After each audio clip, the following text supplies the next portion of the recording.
Hell yes, dear listener. The HSP boys are back in the saddle once again for episode number 131. Thank you so much for saddling up with us. Prime number episode, dear listener. Prime number episodes go very well for the HSP boys, and we are certain that they go well for you too. 2 separate continents, 2 separate countries, 2 separate adult beverages just to make it fair, and 2 separate cups of coffee fee. 2 separate fact shamings, 2 separate mansplainings, 2 separate trails to the same inevitable conclusion. 131 episodes from the Hellions of the Right, dear listener. 131 is the 24th prime number. HSP boys are going to be running out of prime numbers here pretty soon. Get ready for this. We're going to run out of prime numbers, all right? Form I-131. Ask John about that right now, dear listener, because he's tortured by it. You believe this. But none of this really matters right now. And why is that? Because the trail grows longer each and every single week. And 131 means we have 131 miles to ride on this trail right here, right now. So let's not tarry. Let's saddle up and ride into episode number 131, which is in the house presently. Find us on Facebook and Twitter at Zero Gravity Med. Send us feedback at zero-gravity-media.com. Subscribe to us on Apple Podcasts, Stitcher, SoundCloud, and TuneIn, all 4 under Zero Gravity Media. Find us right here on YouTube where you're tuned in right now. Look for Zero Gravity Media and our God tier Zero G logo. The HSP boys are now on Rumble, though Uncle Russ has been failing in his duties on Rumble. I'm going to catch up, dear listener. I'm going to fill all those back episodes in. You believe this? Rumble.com/Zero Gravity Media, or just search for Zero Gravity Media on Rumble. You'll find us either way. Leave us some feedback using the contact form at the website, zero-gravity-media.com/contact. All right. Each episode, Luke and I like to call out one city. And this city, the magic of this city, is the city with the most HSP listens during the previous week. So with no further ado, oh, don't do it to me. The city with the most HSP listens during the previous week is... All right, dear listener. Welcome up to the front of this posse for the very first time. You ain't going to believe this. Cary, Illinois. Cary, what is going on? Now, dear listener, Luke and I took off for Juneteenth last week, and I need to shout out Madison, Wisconsin as well. Madison, what's going on? You've been here numerous times, never at the front of the posse. But Cary and Madison, thank you so very much. You have found the right one. You believe that. And now, dear listener, with no further ado, my trusty cohort in crime, my partner, Luke. How's it going, brother? What's up? It's going good, man. Yeah, it's going good. Yeah, good. Enjoying the relative freedom over here in Germany. Well, for now, man, it's going to get a lot worse. Oh yeah, dude. I'm predicting we'll be back in lockdown by late summer. I think that's right. Yep. Yeah. Mm-hmm. Yeah. We're trying to get the fuck out of here as soon as possible. Good, man. Good. Like this, I'm not doing another round of lockdowns. I mean, I barely got through like the first. The second was a struggle. I'm not doing the third. It's like we're leaving and never coming back. So that's why you asked me on the pre-show call what's going on here in Texas about everybody talking about the Delta variant. I understand now. Yeah, nobody's really talking about it yet. I don't think Texas and Florida are going to lock back down. I think at this point they're all in on freedom. I agree. Yeah, I agree. Yeah. It was incalculable damage for no reason when you get right down to it. Listen, dear listener, Luke and I are not saying that the Kung flu isn't real. I just found out last night that we lost another family friend to the Kung flu. Okay, ostensibly, exactly. But nonetheless, we know it's real. Right? And I lost my uncle to it. Ostensibly. Again, yes. So we know it's real, but it is a situation of cooked books and media propaganda in order to shut the country down. Thank you, Mr. Grouchy. Thank you very much for that. Yeah. I don't know why I like it. So I think it's so much funnier when you say it. Oh my God, an attack on me is an attack on science itself. Oh son of a bitch. Yeah. Yeah. So Well, dear listener, okay, the Delta variant, we'll find out about it. Okay, they're going to try to meme it into another lockdown, and will they be successful? Probably. Half of the population ostensibly believes this and want to be locked down, and half do not, and that's where we're at. It's slightly more than half in our favor at this point in time. It is slightly more than. I personally think it's a lot more than people are letting on. I think so too. I think publicly it's like slightly more than half, and then behind closed doors in people's homes, they're like, "Yeah, this is fucking retarded." I agree. I agree 100%. You know, Yeah. I agree 100%. Yeah. Yeah. I mean, even here in Germany, people are like, "I don't care anymore." Yeah. Like people are breaking the rules. Like nobody gives a shit anymore. Yeah. Yeah. Same here. Same here.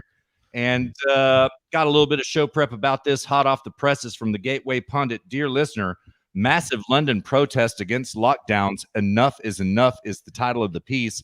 Massive protests against COVID lockdowns have broken out in London. The event is called the Freedom March. The crowd is massive.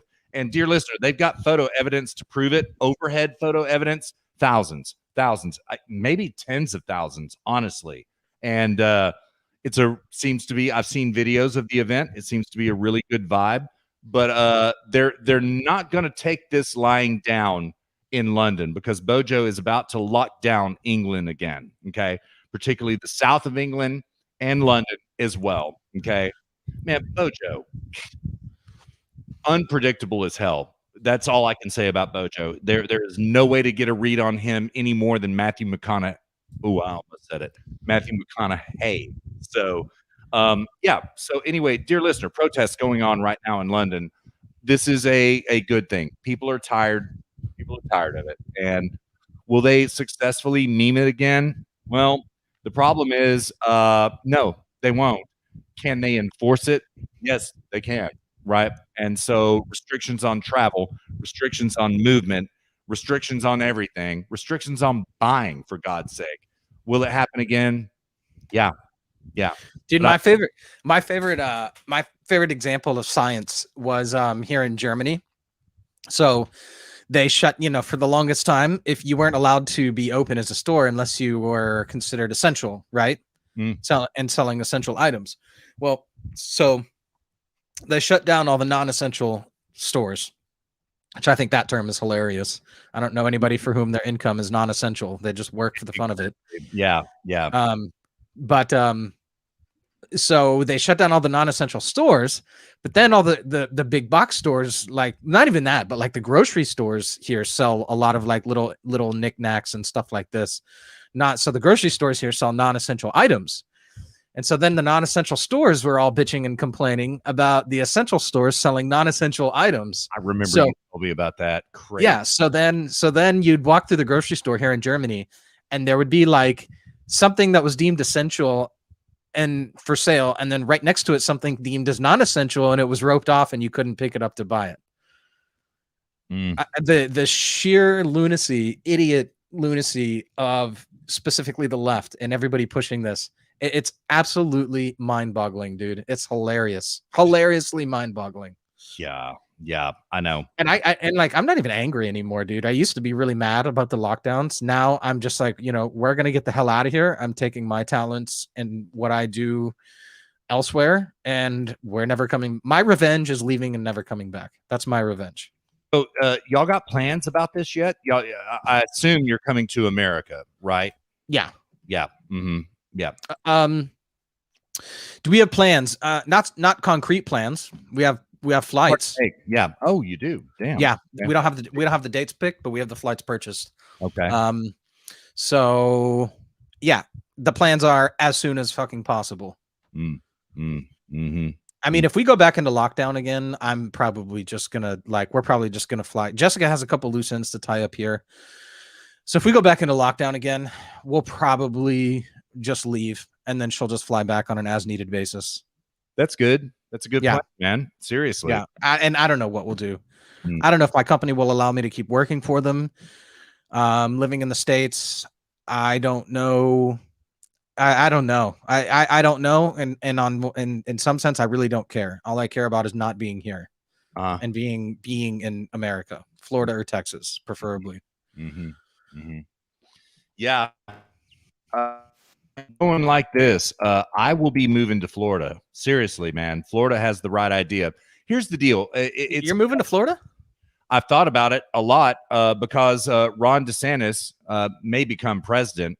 Polling data last week, there was a conservative conference, the Western Conservative Conference, I think it was called, out in Denver. Dear listener, they did a up-down straw poll on who they liked for president.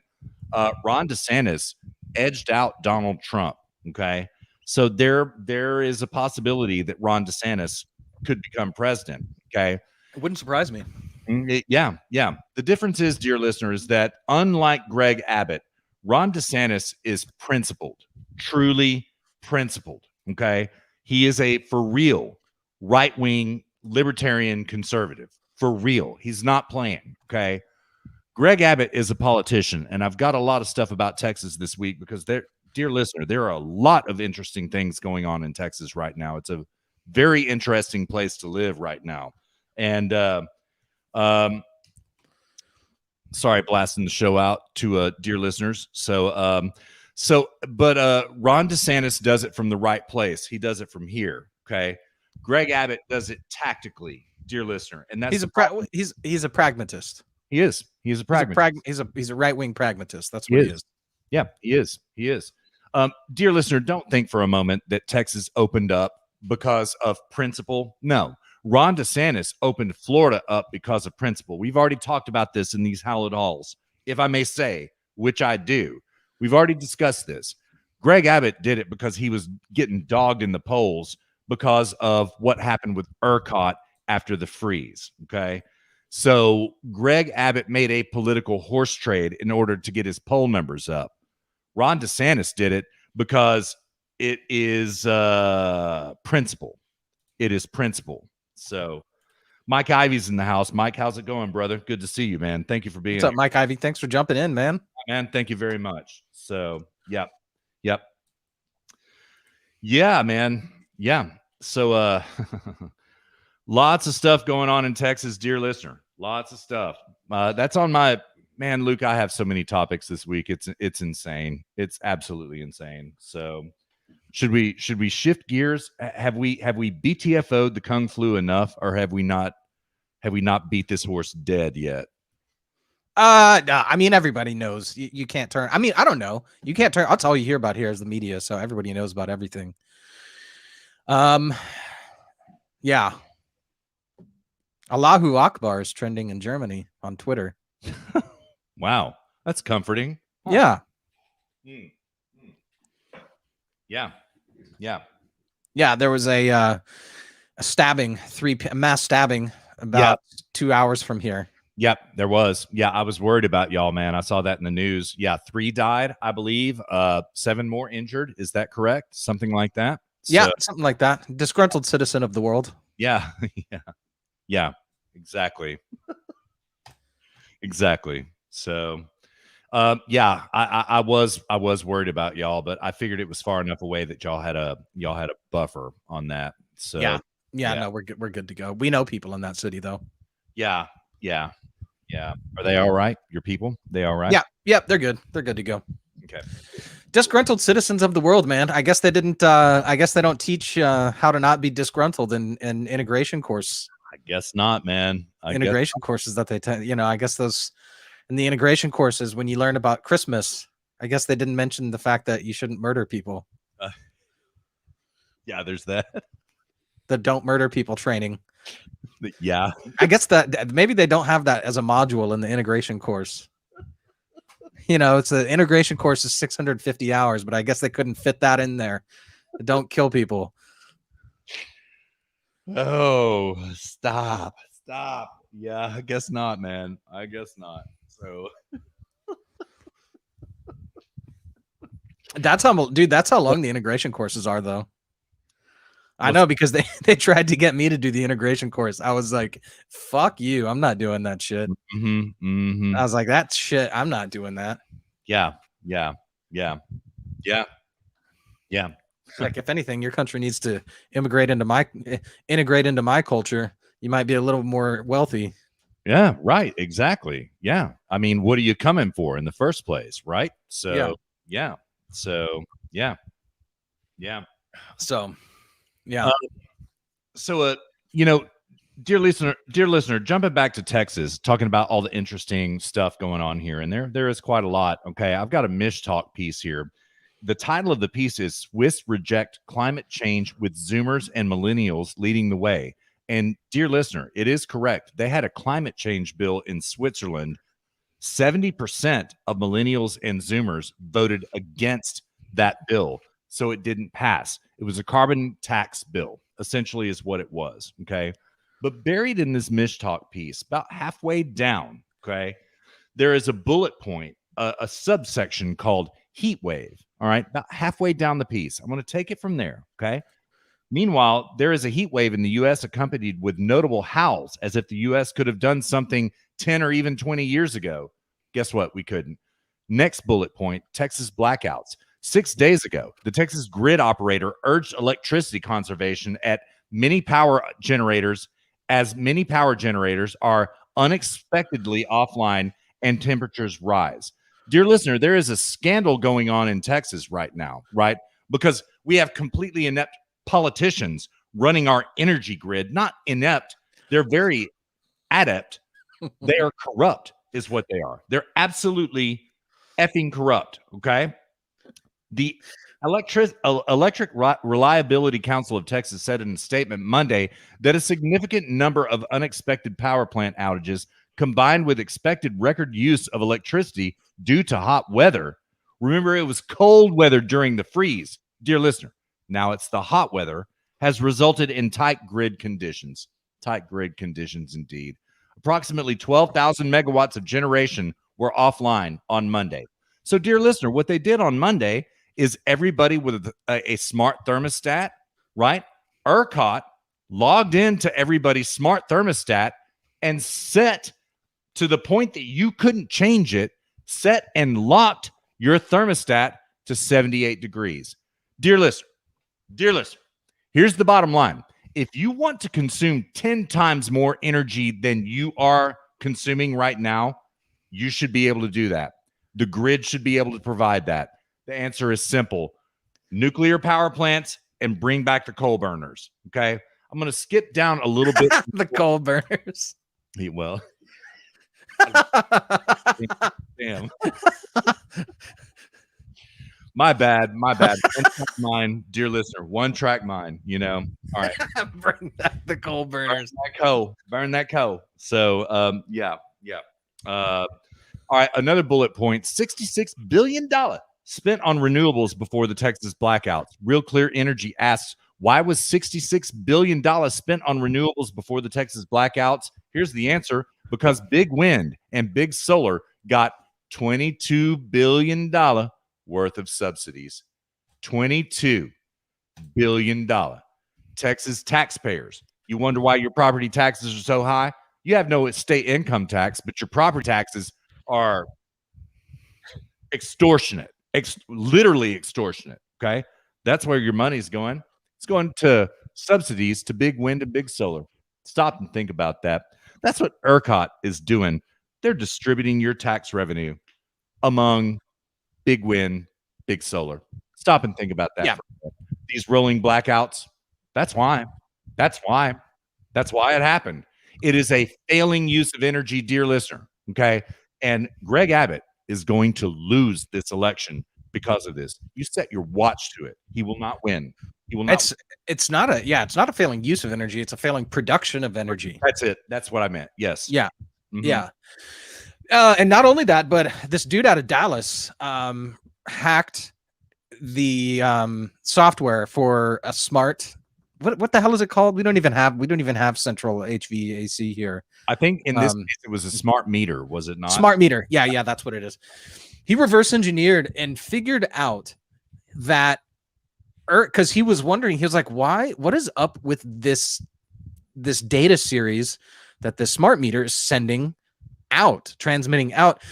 And he determined that the smart meters in Texas are sending out data series. Sending a data series is just literally a series of data points, right?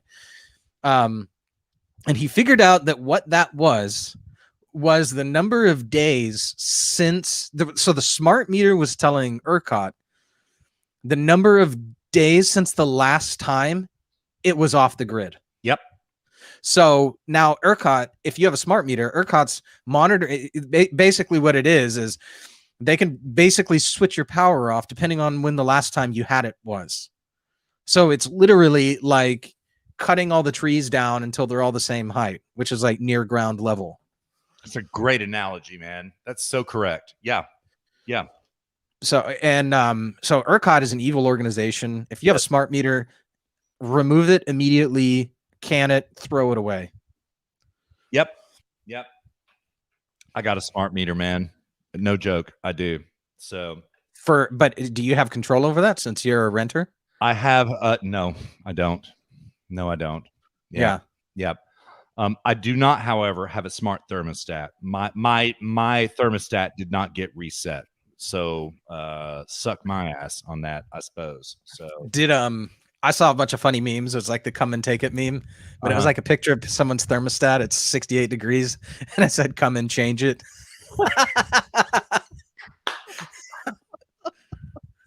That's pretty good. That's pretty good. I love it, man. I love it. Yeah.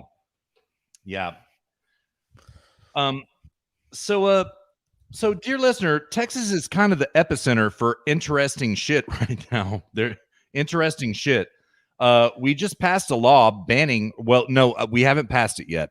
There is a law in the state Senate, I believe it's the Senate, banning CCP, Chinese Communist Party, ownership of land in Texas. I support this bill. We'll see what happens with it. Yeah, it's really interesting.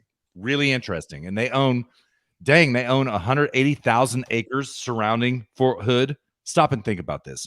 180,000 acres surrounding Fort Hood. They own it, right? Yeah. Is that problematic? Yeah. That's the CCP? Yeah, they do. Yeah. Yep.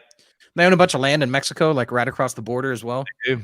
They certainly do. That's absolutely correct. Yep. They certainly do.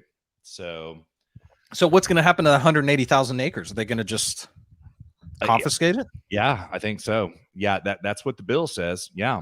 I mean, if I was ever on board with eminent domain, there we go. There's a good use. Yeah, it is eminent domain. That's what they're going to do. They should confiscate it and put Trump hotels on it.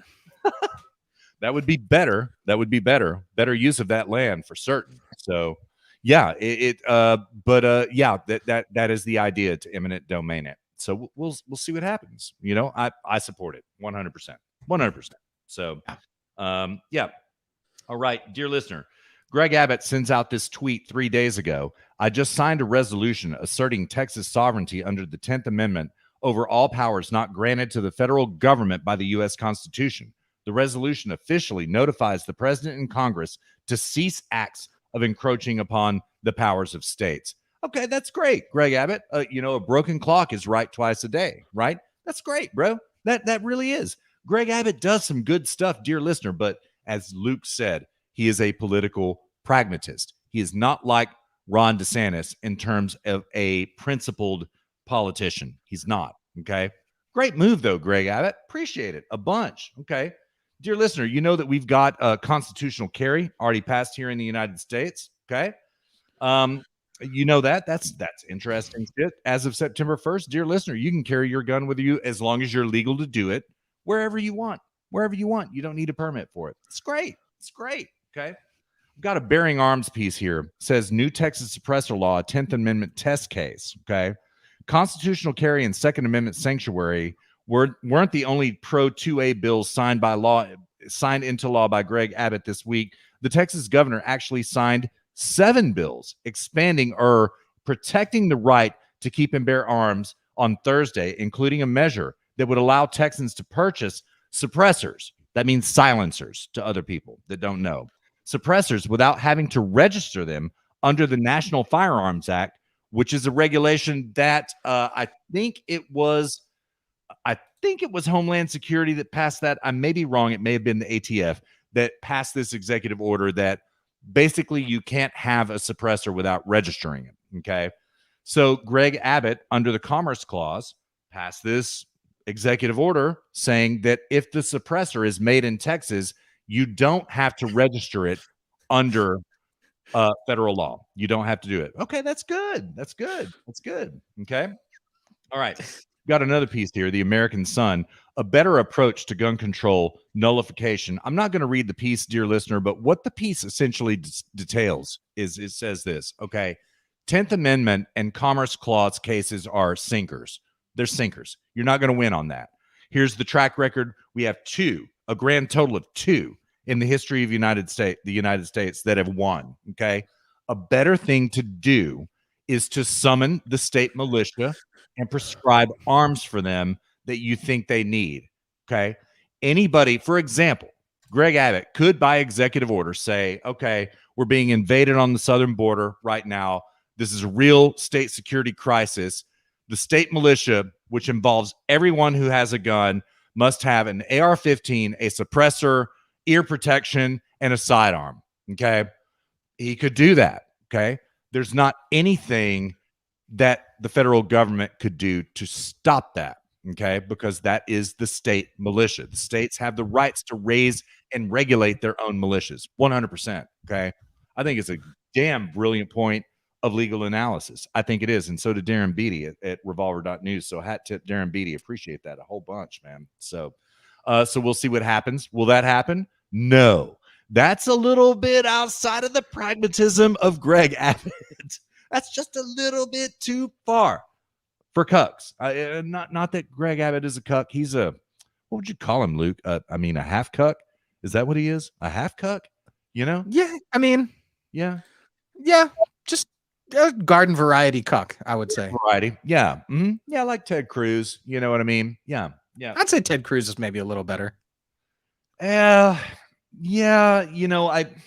He does well sometimes, but I still remember him handing out, candy and teddy bears to illegals coming across the border with Glenn Beck and Dana Lash in what was this 2012, I believe it was, going down there and handing out teddy bears to these invaders. But my litmus test is this. Okay. It is that he knifed the president. He called him an insurrectionist and responsible for insurrection because of the Capitol demonstration on 1/6. Okay. You do that, you're done. You're done. Okay. And it's not because of the holiness of Donald Trump. Dear listener, it's not. There are plenty of problems with Donald Trump. I will admit those. Plenty of problems. Okay. It's because you don't do that. It's Reagan's 11th commandment, right? Thou shalt not attack a fellow rider, someone in your party. And Ted Cruz did it. So that means Ted Cruz got to go. That's the bottom line. Yeah. And I mean that metaphorically. I'm not saying don't somebody go try to slit Ted Cruz's throat. That's not what I'm saying, right? I mean, politically, he got to go. He got to. Yeah. Mm-hmm. Yep. He should have taken that offer from President Trump to become Supreme Court nominee. He should have done that. So, yeah, but he didn't.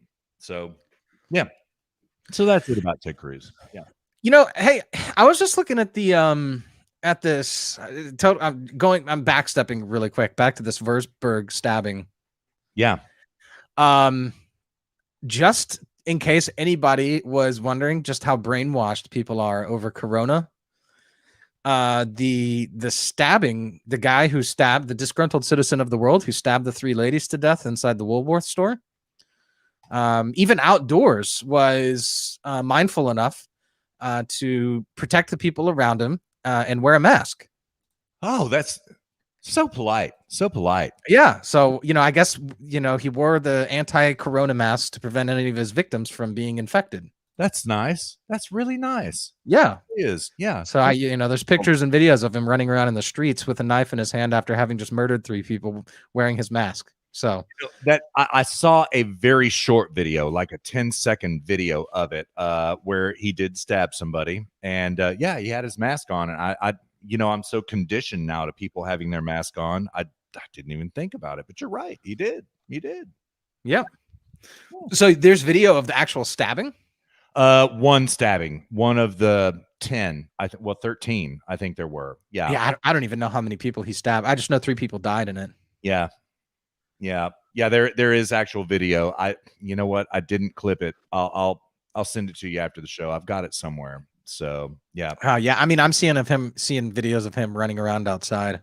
This is crazy. I know Würzburg like really well. And so I'm looking at these videos. I'm like, oh, I've literally been there like just months ago.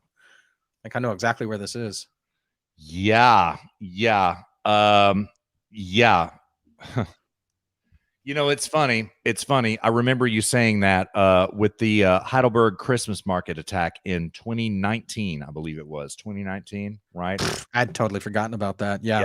And you know, first of all, I was scared as shit for you and Jessica, and I hit you up, and you're like, "Yeah, we're okay." But you did say the exact same thing. You were like, "I know exactly where that is." Oh, dude, I remember the Würzburg attack. I was literally where that happened the day before at the Christmas markets. Yeah, that's what I was there 24 hours before that happened. Yep. It was just the only difference between me being there and me not being there was that he chose to be disgruntled on a different day than I was there. Yes. No, he was so oppressed that he became disgruntled one day later. He became disgruntled. Yes. Yeah. It boiled over. So, yeah. Yeah, but it's just so pathetic watching people like, you know, chase this guy down and he's like throwing stuff at people. And just like, dude, in Texas, your ass would have been fucking blasted before you even got to stab the second person. Yep. Yeah. There'd be two people alive still. That person would be dead, and no one else would be injured. Yeah. If this were in Texas, because there's too many people with guns. That's absolutely correct. Yeah. I was telling a coworker of mine when we did that Second Amendment deep dive, man, probably 100 episodes ago at this point in time, when you found that statistic that is absolutely true, that there are more guns in private hands in Texas than all of the world's armies combined, dear listener, and bullets. Stop and think about that. More guns in private hands in Texas than all of the world's armies combined.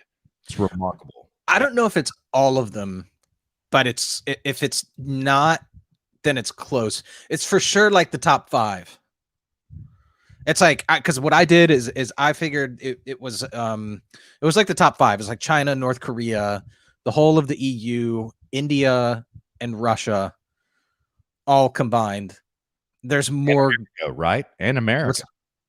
Yeah. Well, and this isn't gun owners. These are concealed carry holders, which you don't even need that in Texas anymore. True. So there's more people, not just gun owners. If we're talking gun owners, then yeah, for sure, like by a large margin, all of the combined standing armies in the world, just gun owners, because there we're talking like 12 or 15 million people.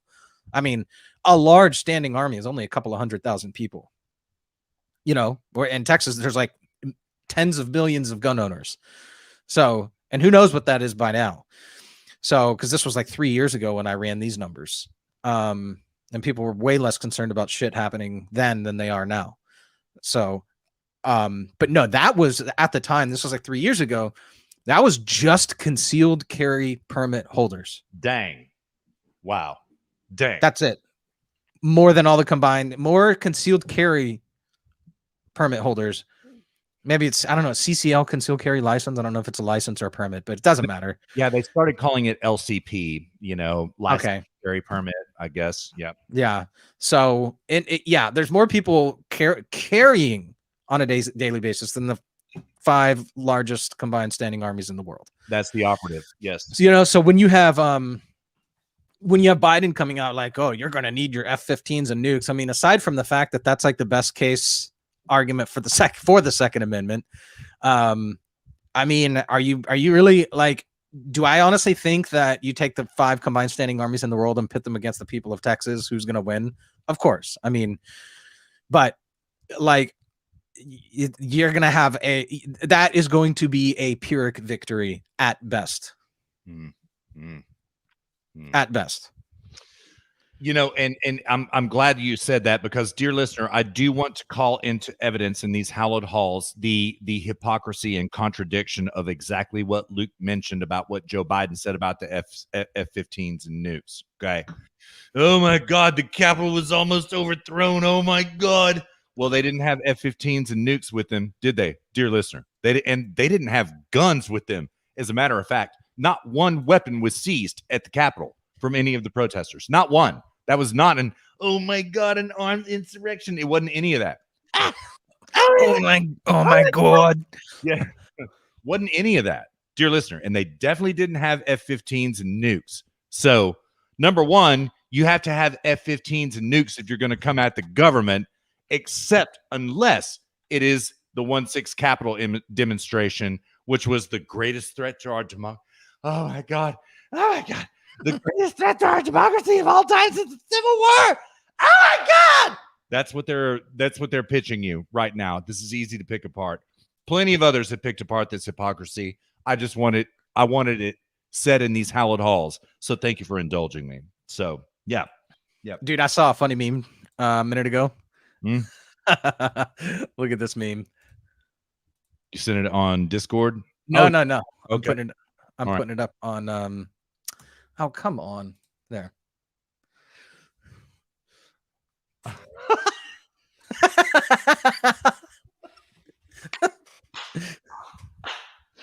Pretty good. Pretty good.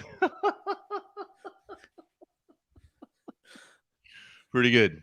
I like it. You have to describe it for our audio listeners.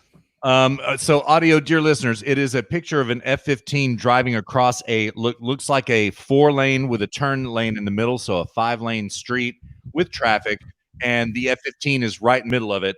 An F-15 is a fairly big plane. You know, they're known for being small and nimble, but it spans the entire 5-lane street. Okay, and at the top, all right, it's one of the top line memes, picture, bottom line memes, and it goes like this: Biden : you'd need F-15s and nukes to overthrow the government. Picture of this F-15 sprawled across this street. Bottom line: me : driving my new F-15 to the nuke store. It's pretty funny. It's pretty dang funny. So yeah. Audio, dear listeners, if you want to see our memes in real time, you need to watch the streams on YouTube. That's right. Yeah. Yeah. Dear listener, come join us on YouTube always. Yeah, we missed last week because we had to celebrate Juneteenth. Sorry about that. Yeah, it had nothing to do with Father's Day. It was all Juneteenth. It was Juneteenth. Yeah. Mm-hmm. Gay Pride Month. Yep. That's right. So, yep. Yeah. So, dear listener, I want to, this is a little bit of a black pill, but, maybe for this last segment, before I get into this, okay. Dear riders on the trail, dear listener on the trail, we've got several options for audio this week. And Luke, I want your input on this as well. We've got President Trump's interview on Newsmax yesterday morning, and it was Rick Grinnell interviewing him. It is hands down the best Trump interview I've ever heard because Rick Grinnell is so smart and he was in the administration. Okay. We have what else do we got? We got Timcast with Steve Bannon on it. Now, we're not into the business of playing rivals, dear listener, rival podcasters. We're not in the business of it. But honestly, I've never been a great fan of Tim Pool, but I really gained a lot of respect for him listening to this interview. I really did. He's honest and he's a good interviewer. Okay. And also, dear listener, we have this one, the title of it is New Video Explains the Deep State's Long-Range Plan to Destroy America. And it blasted this week. Hat tip, dearest listener. Thank you so much, dearest listener, for sending me this. I've watched it about 5 times. And it is an expose of the Frankfurt School, complete with video as well. Okay. But the audio is more important. And I'm not going to say why just yet. If we end up playing that one, I'll let you know at the end of that piece after audio break. So, dear listener, we've got the Trump interview. We've got Steve Bannon on Tim Pool's show this week. And we've got this expose of the Frankfurt School. Let us know in the chat if you're interested, which one you want to hear. Luke, I'd like your input on this as well. Now, this black pill. Whoa. Sorry. Pill of color. My bad. Dear listener. Okay. And we might go ahead and get into this topic here. The new dissidents is what I call this. Dear listener, we had a really unfortunate thing happen this week. Luke was talking about, if a disgruntled citizen of the world, which we've already proven in Garland, Texas, comes out blasting, somebody in Texas is going to have him taken care of but quick, and that's absolutely true. Well, we had this in Arvada, Colorado, happen this week, okay? The Good Samaritan who was killed after Monday's shooting in Old Town was revealed as John Hurley, Johnny Hurley, as they called him, by the Arvada Police Department chief on Tuesday. Hurley was hailed as a true hero by the chief. Hurley, who resided in Golden, was 40 years old. He was described by a friend as an outspoken activist. He was a libertarian activist, is what he was, dear listener. Hurley, Gordon Beasley, a veteran Arvada police officer, and the shooter, Ronald Trovke, were all killed in the shooting at Old Town Square on Monday afternoon. Dear listener, the piece is already going on too long. Let me tell you what happened. Okay. This shooter, Ronald Troike, not Trovke, Troike, came out and shot a police officer in cold blood. Okay. Johnny Hurley was in an Army Navy store right there in Arvada, heard the shooting, had his gun on him, came out, directed people away from the shooting. He found the shooter immediately, directed people away from the shooting. Come over here, get behind that corner, get behind that car, okay? And he went and engaged the shooter, and Johnny Hurley killed that shooter. He killed him with one shot, doubled him over on a car. Actually, it was 5 shots. He shot him 5 times, okay? Killed him, okay? Eliminated the threat. Well done, Johnny Hurley. Well, the really regrettable thing that happened after this, dear listener, is that another cop there on the scene.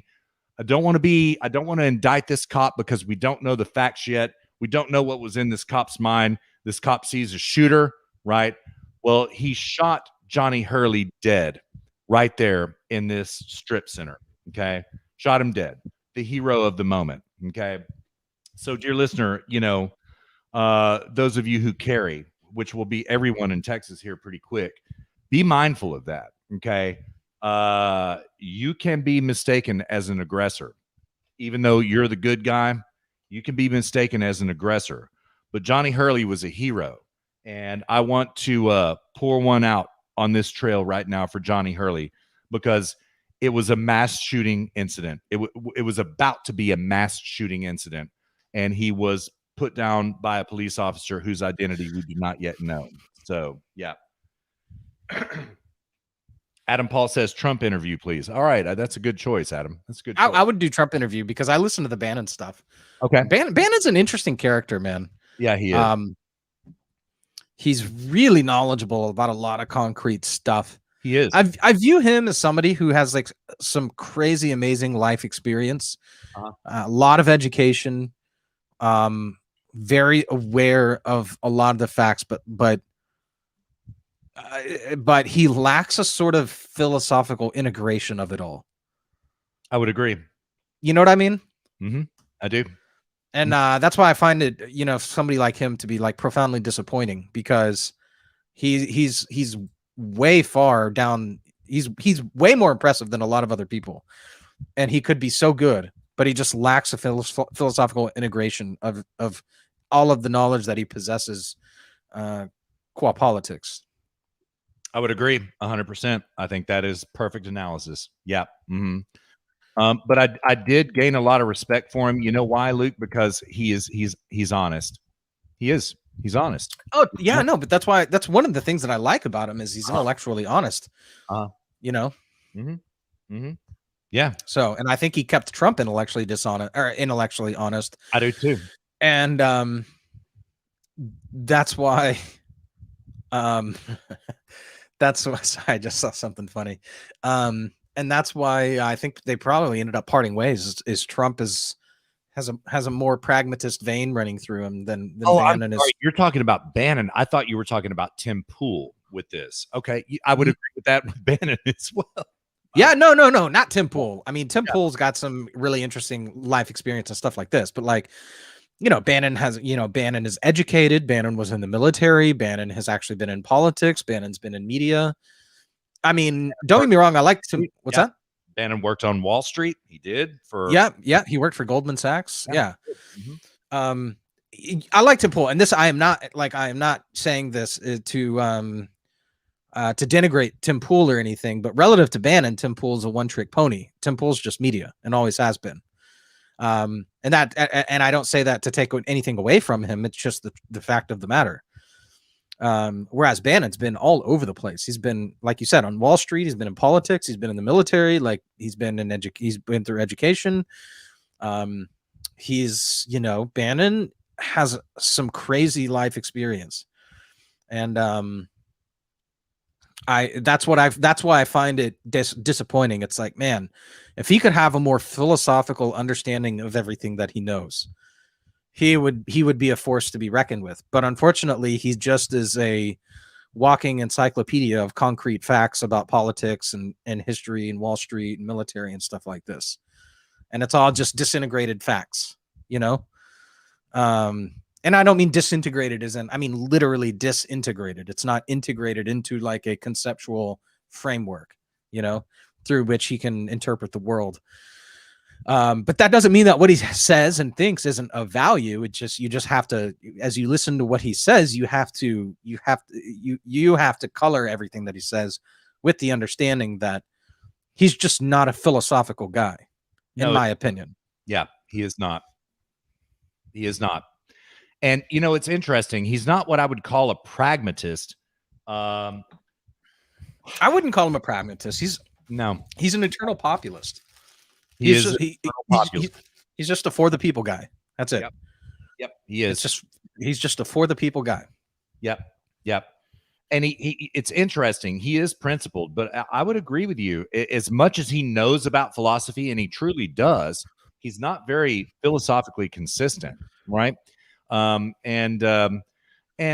I love him to death, man. He was my favorite thing about Donald Trump's cabinet. It was Steve Bannon. You know what I mean? And I would. It's hard for me to be critical of Steve Bannon because I'm a Bannon fanboy, kind of like I'm a Tucker fanboy, right? Right. But we find exceptions with both of them. You know what I mean? We do. So it's hard for me to criticize him because I'm an absolute fanboy and I love his work, man. The War Room is my favorite shit on right now. It really is. But I would have to agree. It is not. It's principled. It's not philosophically consistent and not for the right reasons. And I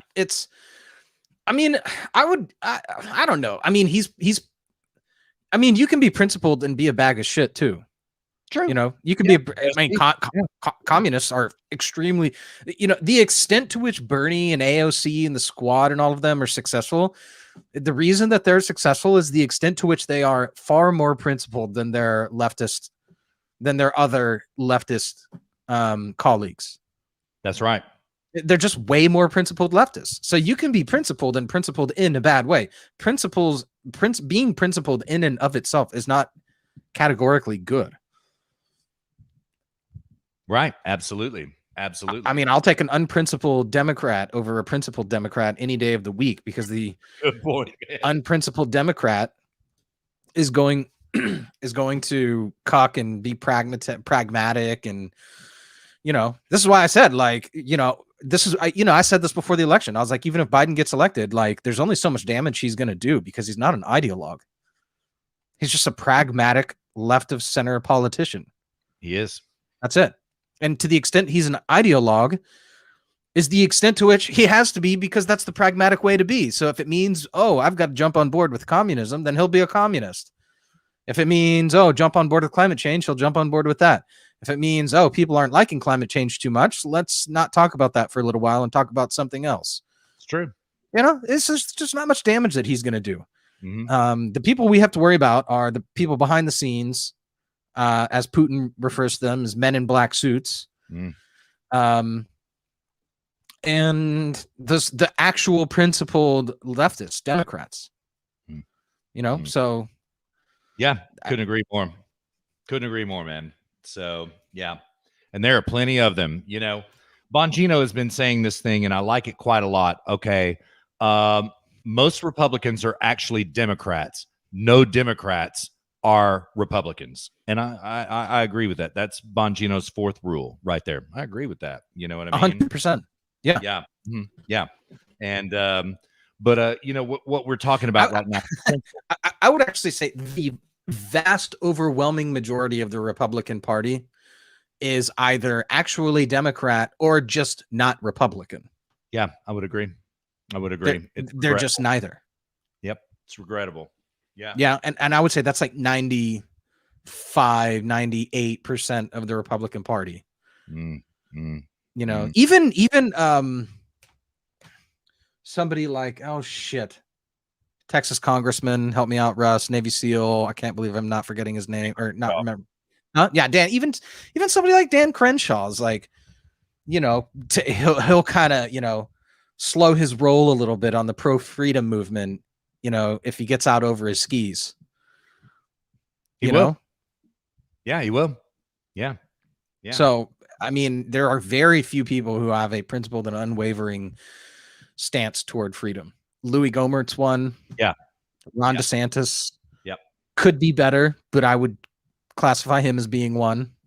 Rand Paul is Definitely. one. Yeah. Regarding that, Ted Cruz, I will give him credit for that. I will give Ted Cruz credit where credit is due. He is a pro-liberty, individual rights type. He is. Yeah.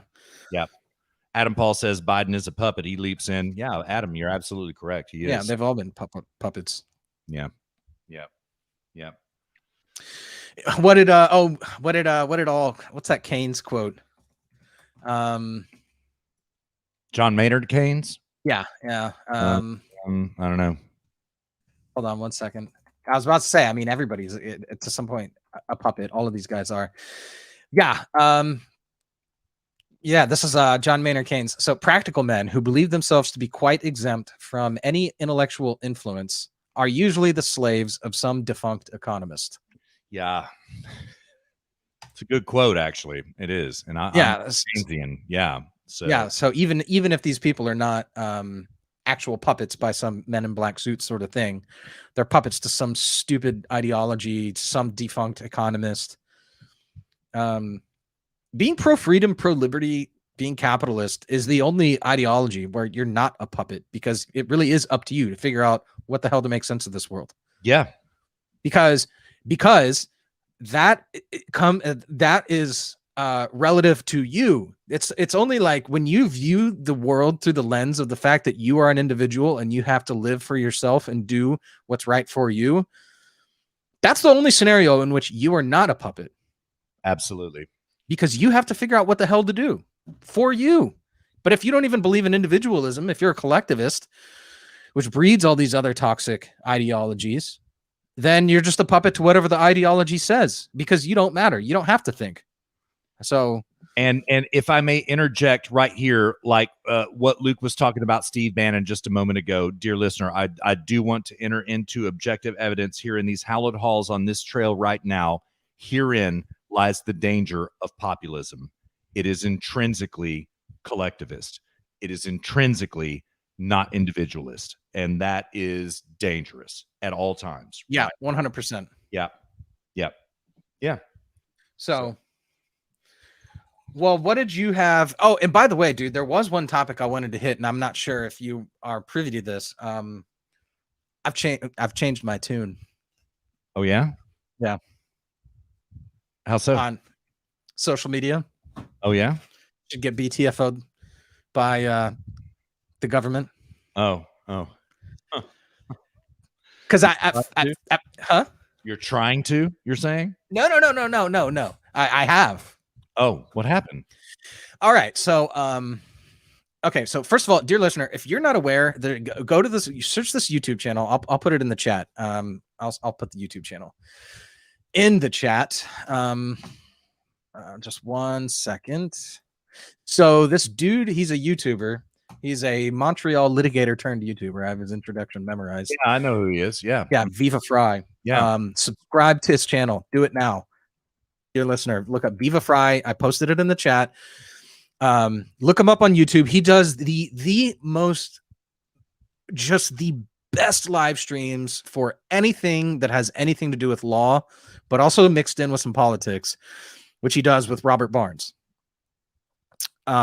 who's an amazing attorney.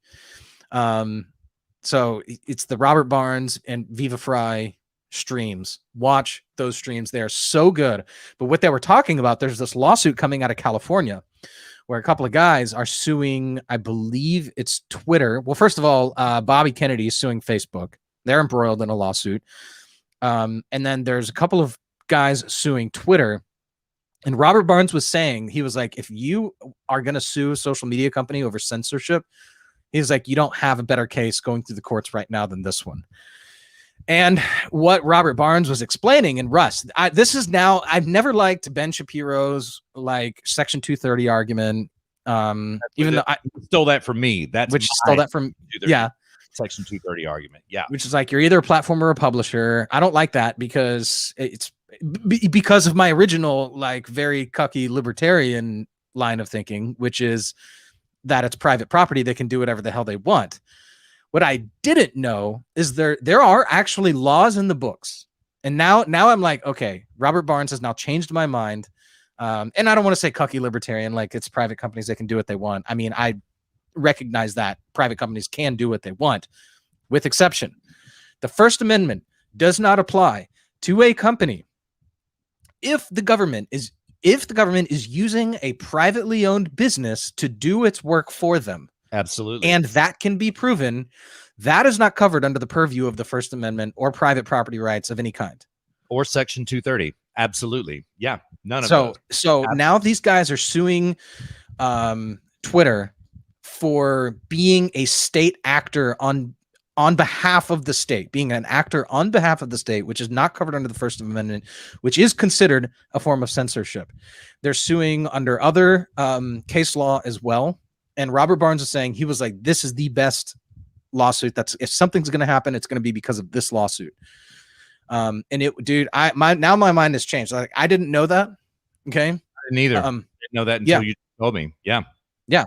So if you are a social media company taking direction from consulting companies that are contracted with the Democrat Party, and then you are taking what they're telling you and manipulating the algorithm, censoring, deleting posts based upon what this consulting company who's contracted with the Democrat Party, and they're just the middleman between the Democrat Party and the social media company, which is actually what happened, and they have documented evidence, proof of that happening. It's true. They do. You're fucked. Mm-hmm. So let's see how, yeah, they had Jack Posobiec on recently as well. I have the stream right here. I'll post it for you, dear listener, in the chat. Audio, dear listeners, y'all need to get red pilled and come onto the live stream so you can see these comments. Indigenous pilled. Yes. All right. There's the actual stream itself. I was going to actually suggest, Russ, that we play that as audio. It's only 6 minutes, but we already I think voted on the Trump interview. Yeah. Mm-hmm. Yeah. Which is a 22-minute interview. So we're not going to be able to get all of it, Adam. Sorry about that, but we'll get a lot of it. So yeah. Yep. Yep. So, all right. Well, should we go ahead and go to break then? I forgot to knock one thing out. If I may prevail, 2 minutes, dear listener, and I've got to play a little bit of audio here real quick. 2 minutes, Luke, and then audio break. Are you down with that? Yeah. All right. Yeah, that works. Yeah, dear listener, this show prep is this topic I have pulled up that I've created, right? It's called the New Dissidents. Who are the new dissidents? Who are the new insurrectionists? Why, dear listener, it's you. It's Luke. It's me. Okay. I want you to listen here real fast to Merrick Garland, what he said on Friday morning regarding suing Georgia over their state election laws. Take a listen. About our country's history of expanding the right to vote. I noted that our progress on protecting voting rights, especially for Black Americans and people of color, has never been steady. Moments of voting rights expansion have often been met with counter efforts to curb the franchise. Now, I'm going to stop it right there. Okay, you're like, oh, you're conflating two different topics, Russ. You're talking about Georgia voter rights, and you're talking about the new dissidents. No, I'm not. Okay, the lead is right there in front of your face, and exactly what Merrick Garland said. He is talking about white suppression of Black vote in Georgia. There's nothing further from the truth, dear listener. What is happening with these Georgia state election laws is they are guaranteeing the black franchise because they have to have a voter ID and they will not have drop boxes funded by Mark Zuckerberg anymore. They are guaranteeing the black vote. Okay. In my opinion, and I'm no attorney, Merrick Garland has no standing with which to sue a state for their own election laws because the Constitution guarantees states the rights to create their own election laws. But there you go. Mark Elias sued every fucking state. He did. He sued Mark Elias and shit. What is it? Perkins Coie. They sued every single precinct in Texas in the months leading up to the election. And they sued the state of Texas 12 times. 12 times. And Texas won every single one of them. I think that is what's in the cards for the DOJ in this particular case, Luke, what's suing Georgia on this, right?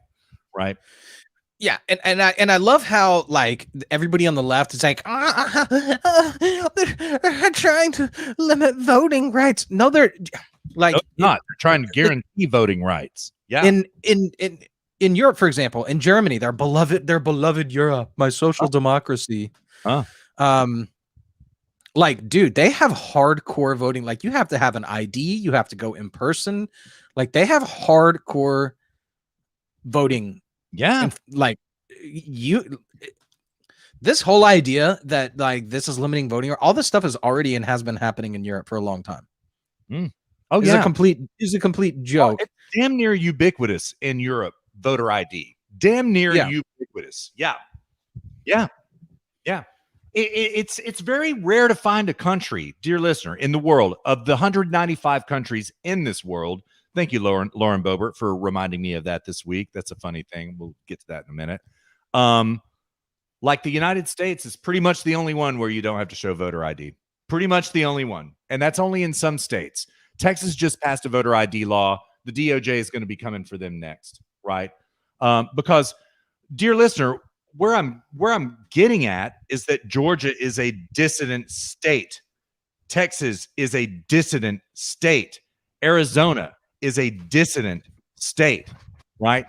Dear listener, you have state governments and individuals being declared dissidents, insurrectionists by our very own government. Let's take a listen to this audio real quick here, right here. This happened a couple weeks ago. It's the CNN player. I'm pleased to announce that the administration is today releasing the first national strategy for countering domestic terrorism. Each of your components will play an important role in ensuring its success. Yeah. The national strategy is designed to coordinate and provide a principled path for the federal government's efforts to counter the heightened domestic terrorism threat. What they're talking about there, the heightened domestic terrorism threat. Why, dear listener, they're talking about you. They're talking about you. It's white supremacy. Everything is white supremacy. Everything now is white supremacy. Every Trump voter, whether black, brown, especially the black and brown Trump voters. Oh my God, those awful white supremacists. Oh my God. In fact, dear listener, the best videos I have seen of the 1-6 demonstration were shot by a black man who was there with his black friends, and they were being shot at by Capitol Police. Those are the best ones I've seen where you can get a comprehensive view of what's going on at the Capitol. Oh my God, these awful black, white terrorists. Oh my God. You see what it is, dear listener. You see what it is. Okay. Now I want to play this, and everybody's been playing it all week. It's a little bit spammed out, and so I apologize for that, but I'm going to make it quick. I want you to hear this real quick. This is from the chairman of the Joint Chiefs of Staff, General Milley. Here we go. You gonna play? That will have to be taken for the record. We'll go Gentleman's time has. That he wanted to make when Representative Gates was talking, as well Here's as Representative Mr. Waltz, Houlihan about a of New similar Jersey. subject of the stand down and race theory. Would General you like Milley had a minute or something he so wanted to to comment on say. that? Do you remember what your General line Milley, of questioning or thought was there? Would you want to comment on this? Sure. First of all, on the issue of critical race theory, et cetera, I'll obviously have to get much smarter on whatever the theory is. But I do think it's important, actually. Oh, do you? For those of us in uniform. Oh, yeah. To be Really, yeah. open-minded Critical and race be theory. widely So read. important And the for United those States of us in Military uniform. Academy is a university. And it is important that we train and we understand. And I want to understand white rage. White rage. White rage. I'm white, and I want to And understand. I'm white. It. So Hey, I'm white and I want to understand white rage. I don't experience white rage because I'm virtuous, but I want to understand white rage. Go. Oh, it's dear listener. Sorry about that. I messed and it up. I want to understand white rage, and I'm white, and I want to understand it. So what is it that caused thousands of people to assault this building and try to overturn the Constitution of the United States of America? What caused that? There it I is. want to find that out. I want to maintain an open mind here, and I do want to analyze it. It's How noble. because Yeah. our soldiers, sailors, airmen, Marines, and Guardians, they come from the American people. So it is important that the leaders now and in the future do understand it. There it is. There it is. And he goes on to shout down Matt Gaetz for asking him about why they're teaching critical race theory in the military, which they're doing. And General Milley just lied to Matt Gaetz's face about it, saying we don't teach it, but we do need to understand it. So they are teaching it. That's what it means. Dear listener, your government that you pay your tax money to has just declared you a dissident.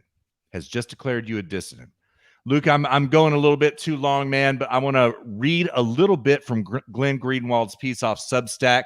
I'm going to read just a few paragraphs of it. We'll take it from paragraph 2. For 240 years, American generals have not exactly been defined by adamant public advocacy for left-wing cultural dogma, yet there appeared to be a great awakening at the Pentagon on Wednesday when General Mark Milley, the highest-ranking military officer in the U.S., as chairman of the Joint Chiefs of Staff, testified at a House hearing. In response to conservative criticisms that top military officials should not be weighing in on inflammatory and polarizing cultural debates, liberals were ecstatic to have found such an empathetic, racially aware, and humanitarian general sitting atop the U.S. imperial war machine. Overnight, General Milley became a new hero for U.S. liberalism, a noble military leader, which, like former FBI Director Robert Mueller before him, no patriotic, decent American would question, let alone mock. We'll skip down a few paragraphs. But perhaps there is another explanation other than righteous, earnest transformation as to why the top U.S. general has suddenly expressed such keen interest in studying and exploring, quote, white rage.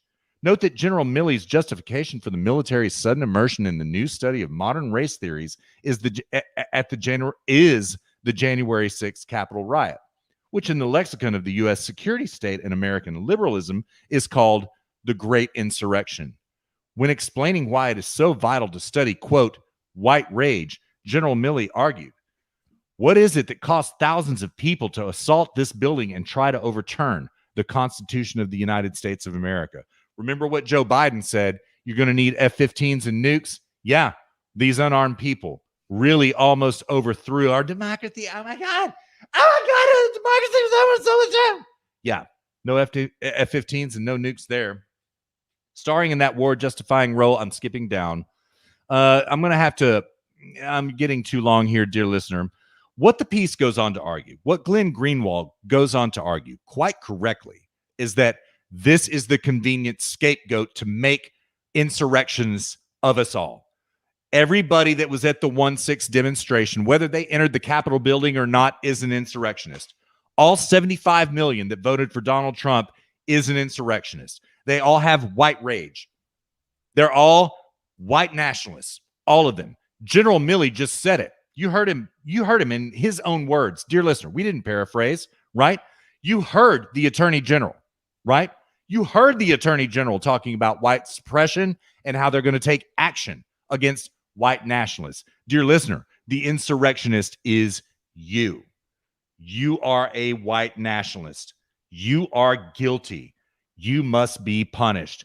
You must be dragnetted, round up, thrown into prison, tortured without any charges against you. That is what is coming, dear listener. We are there. Okay. How do I know this? Why do I know I'm not LARPing? Because the chairman of the Joint Chiefs of Staff just said it. Because the Attorney General just said it. This is the lead that nobody is giving you. You were just declared an insurrectionist. You, us, Luke, me, everybody on this trail. And they fully intend to demonize you more and more and more until you have nothing left and your ass is sitting in a cage. How do I know this? They just said it. That's how I know it. They said it. This is not a Russ LARP. This is not a Russ rant. No, they said it. Hold on really quick. They said like they said that dissidents and insurrect. Sorry, what did they say exactly with respect to what you just said? Two things. Number one, states don't have the right to pass their own voter laws. That was the first point. Next thing, okay. Everybody who was at the Capitol were full of white rage, even though I've already said there were plenty of black folk there, plenty of brown folk there, plenty of that. They're all dissidents. We need to get to the bottom of understanding what this white rage is. The next thing was the Merrick Garland clip talking about where he is, well, the previous thing, he is putting together a task force to start swooping up white nationalists who they have just called you, Luke, me. They have just called us that. No hyperbole. That's exactly what they said. Right? Yeah. And I mean, the people that have been arrested since the January 6th peaceful protest was, I mean, they've been treated horrifically. Yes, they have. They were arrested by the FBI. Some of them are facing 20 years in prison. They were placed into solitary confinement for days on end without access to a phone call. Not charged. Many of them not even charged. None of them charged with insurrection. Not a single one. Not one. Yeah. So, I mean, but I don't think that they're going to be coming around looking for Trump supporters, or looking for Republicans and swooping them up and arresting them and then throwing them in prison and torturing them. I think that's a little hyperbolic. Yeah, I don't think yet, but I think that that's what they intend to do. What I can prove is that it's political targeting. It's full on. Raheem Kassam said it best yesterday on the War Room. It's full on Soviet style. Excuse me, dear listener, politics and targeting. That's what it is. Full on Soviet style. He says Soviet, which I think is funny, but it's Soviet in America, Raheem. You know, full on America. Yeah, full on that. Full on that. So, yeah, for sure. There will be targeting, but it's not as if like everybody who's white and a Republican is going to be tortured in prison. Yeah, I would agree, but you will be thrown off social media. You will be surveilled. Okay. We already know everyone is surveilled, but probably they'll be surveilling communications, right? Probably that type of thing. Nick Fuentes, who I really don't like at all. He's on the no-fly list, and he's barely white, but he is conservative. Yeah. You know what I mean? But that's a joke, Nick Fuentes. I'm just joking. Okay. I'm joking. So, but like things like that, I think restriction will come down, right? Where all of a sudden you try to buy a gun and you don't pass your background check. Why did not pass? My record's clean. Oh, DOJ just said, FBI said you just didn't pass. That's it. We can't do anything. Things like that. Yeah. And then, we start getting into this, whole Corona tracking app. Exactly. And all this shit coming out of Saudi Arabia and Europe. I mean, we have a tracking app here in Germany now. And nobody installs it because here they can't force people to do it. So they sort of like ask you to, but nobody does because the government tracks you. You get too near somebody and then you get a push notification saying that you were next to somebody who tested positive yesterday. So now you should go get a test. And nobody takes any of that seriously, but we're not far away from that being mandatory to operate in society on a daily basis. Exactly. And that is just a variable. You think that's just about Corona? You think they developed all this software just so they can, we're, just at the end of the pandemic, we don't need these apps anymore. We don't need all the software.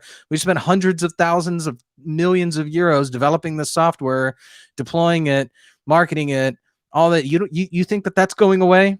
You think that they're not going to start tracking how many fossil fuels you use?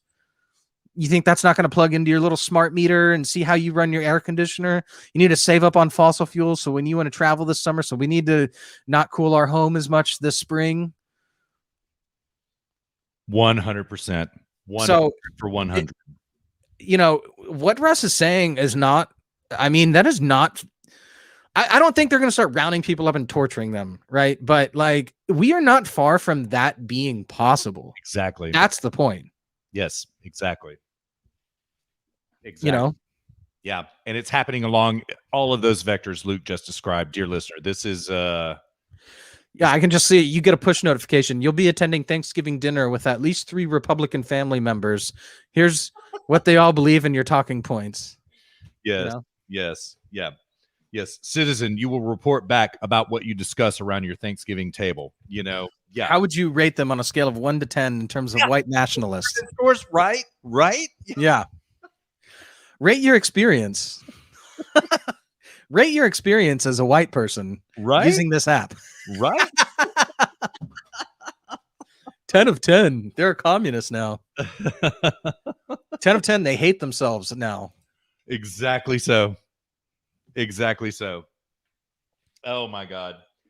Well, dear listener, let me pill. There is no white, so let me just pill here for a moment. Things about, okay, what do we do? What do we do about this? Number one, arm up. Okay, arm up. Buy a gun. If you don't have one, get a gun. Now, listen. No, I'm not saying grab your gun, Johnny. We're going to the streets. No. We have the fun war to fight right now, dear listener. It's the intellectual war. This is the fun war. Okay, we're gonna have a good time doing it too.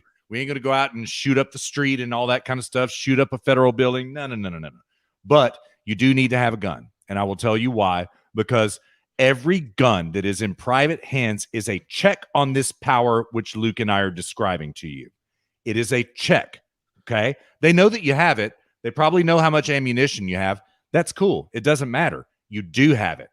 Learn how to use that gun. That is a check on encroaching power. Okay. That's one thing that makes them think and go, that's one more gun out there in private ownership hands. That's one more gun out there. It is a check on that power so that they don't come round up Republicans and torture them.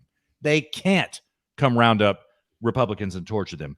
Well, who was the Japanese general, Luke? I can't remember, who said we cannot invade America. Yeah, nobody could invade mainland America because behind every blade of grass there would be an American with a gun. That I don't actually think that was a misquote. Oh, was it? Dang. Yeah. That I read like a couple of years ago that nobody, if it was said, nobody can actually trace it back to who said it and that they said it and when and where. Ain't that a bitch? Huh. Of course, I'm. That could be the left erasing history. That could be probably is just equally as plausible. Yeah, could be. Tearing down our monuments and our enemies' quotes. Right. All right, dear listener, I'm going to zoom through these real fast so that we can rest the horses, water the horses, take a leak, do all that type of thing that we do. Buy shooter's insurance. If you get a gun, get shooter's insurance, firearm insurance, get it. Okay. Number 2, build local communities, friends. Okay. Build people with whom you have a plan. Number 3, Luke and I have said this since we had the election borrowed from us in November 3rd. On November 3rd, I don't have Bob Ross called up, man. It's unfortunate. I'll get him for segment 2. We're going to need him. Get involved locally. Like Luke and I said from the very beginning, I'm talking school boards, city councils, state offices. If you can raise money, run for state office, precinct supervisors, become a supervisor in your precinct, get involved locally, this type of thing. Number 4, grow your own food if you can. If you have land with which to grow a garden, do it. Okay. Get your ass into shape. Number 5, I have got to work on that. Get into shape. All of these things are not tactical steps. They're psychological steps. Okay. Number 6, acquire 30 days worth of food for every person in your household and yourself, and a little bit extra for those people in your local community. A little bit extra. Okay. 30 days bare minimum. Dear listener, I've got about 6 months worth of food for myself. Okay. And that's just me. I'm a little bit uber prepper, though. I'm not crazy prepper, but I take care of things. Number 7, dear listener, get a clean, reliable source of water. Get a water filter. I recommend Big Berkey. Thank you so much, dearest listener. I recommend that. Dear listener, I learned this hard in the freeze. Number 8, get an alternative energy source. Okay. a generator, a propane stove, a Coleman camping stove, a burner, some type of burner, so that you can generate flashlights. Okay, A coal burner. yeah, yeah, get a coal burner.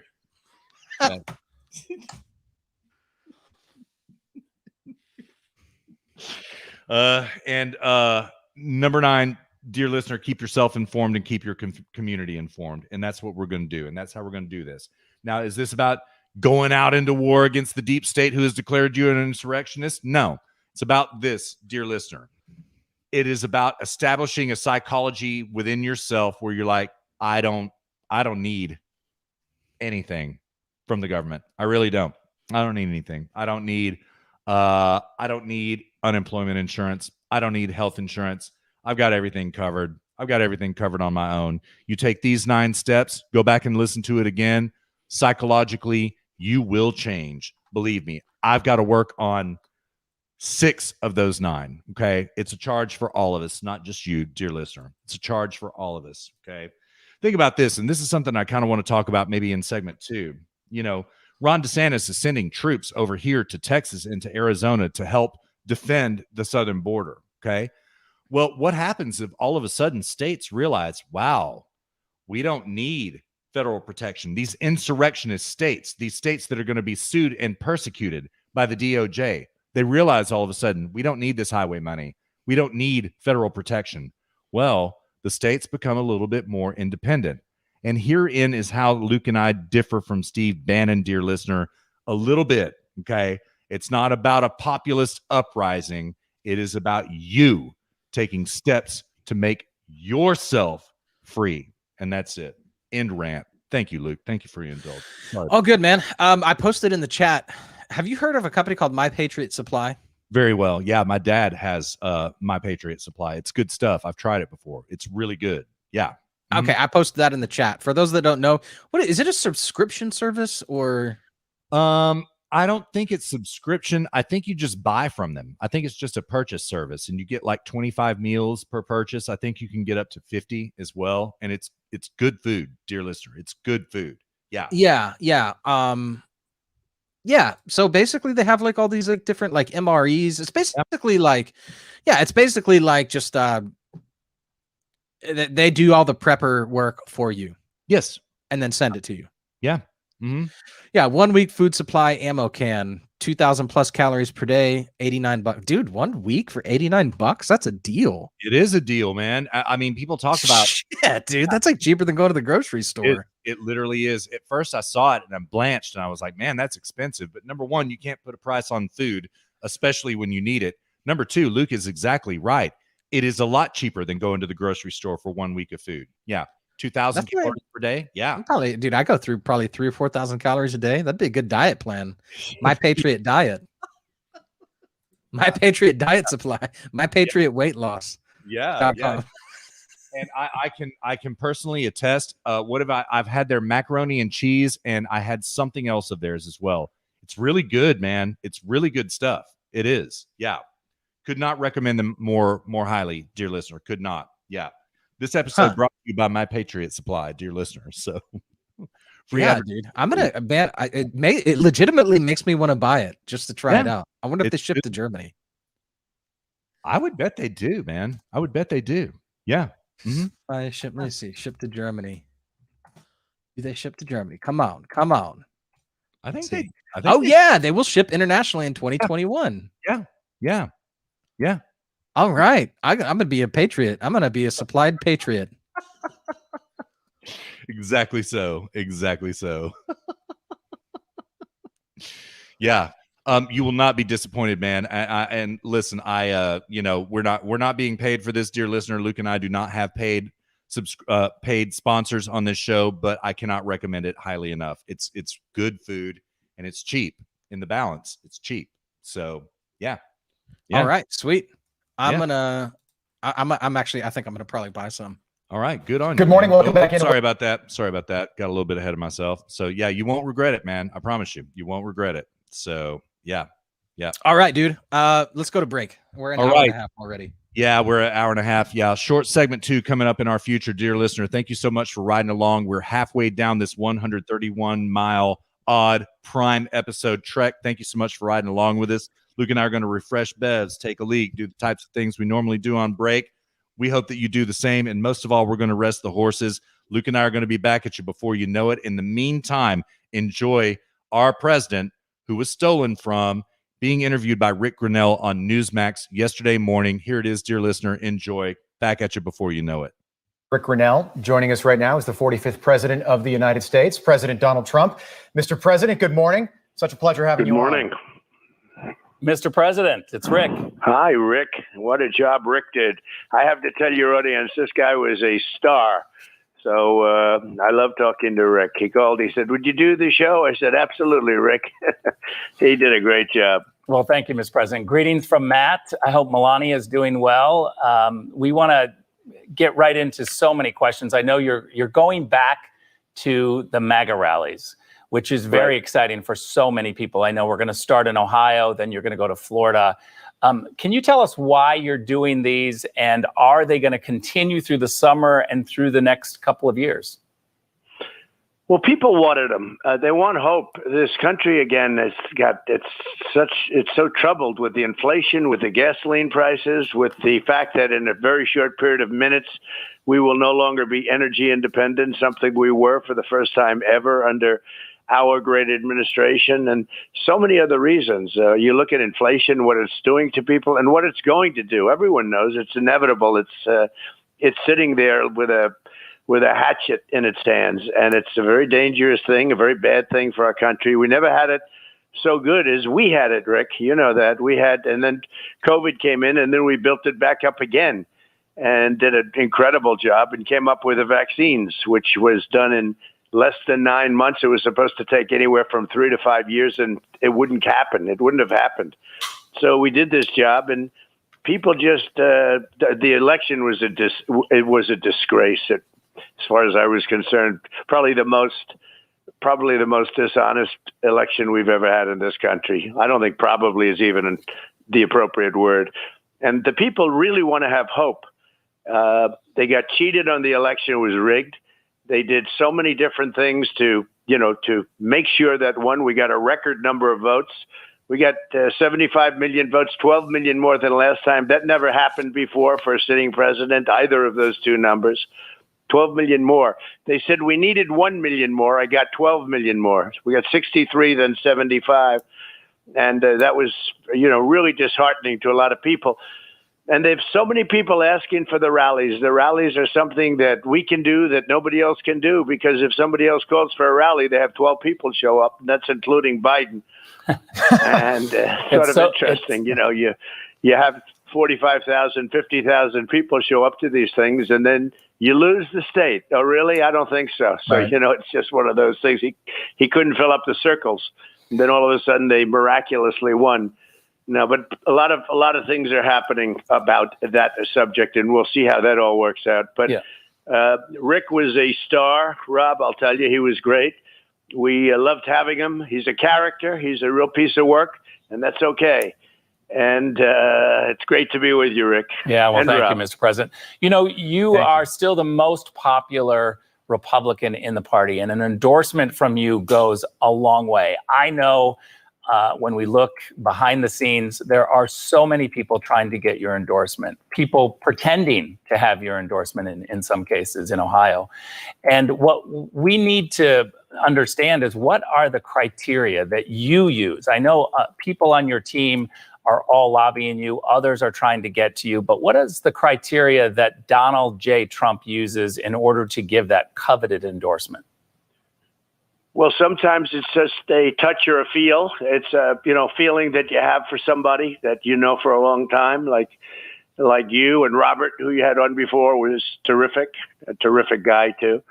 And if you were running for something, Rick, I don't know what you're running for. I hear all sorts of things about California. Mr. President, and everything, don't give anything away, okay? Yep, you'll let me know. I don't know. I hear a lot. That's a big mess out there. That's for sure. But no, it's a feeling that you have to have for somebody. But I can tell you one criteria that is a must is anybody, and there aren't many of them, anybody that voted for the impeachment hoax. They don't get the endorsement. That I can tell you. And I know that went with, on let's this weekend, Trump.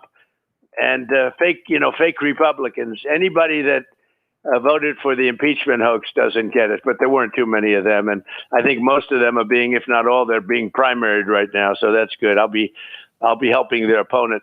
But I feel that just somebody that's very, very, doesn't have to necessarily agree with me on everything, but somebody that's really capable and can get the job done. And, when I went to Washington, having not been a politician, I didn't know Rick, and I didn't know a lot of very, very capable people because it wasn't my thing. I was doing other things.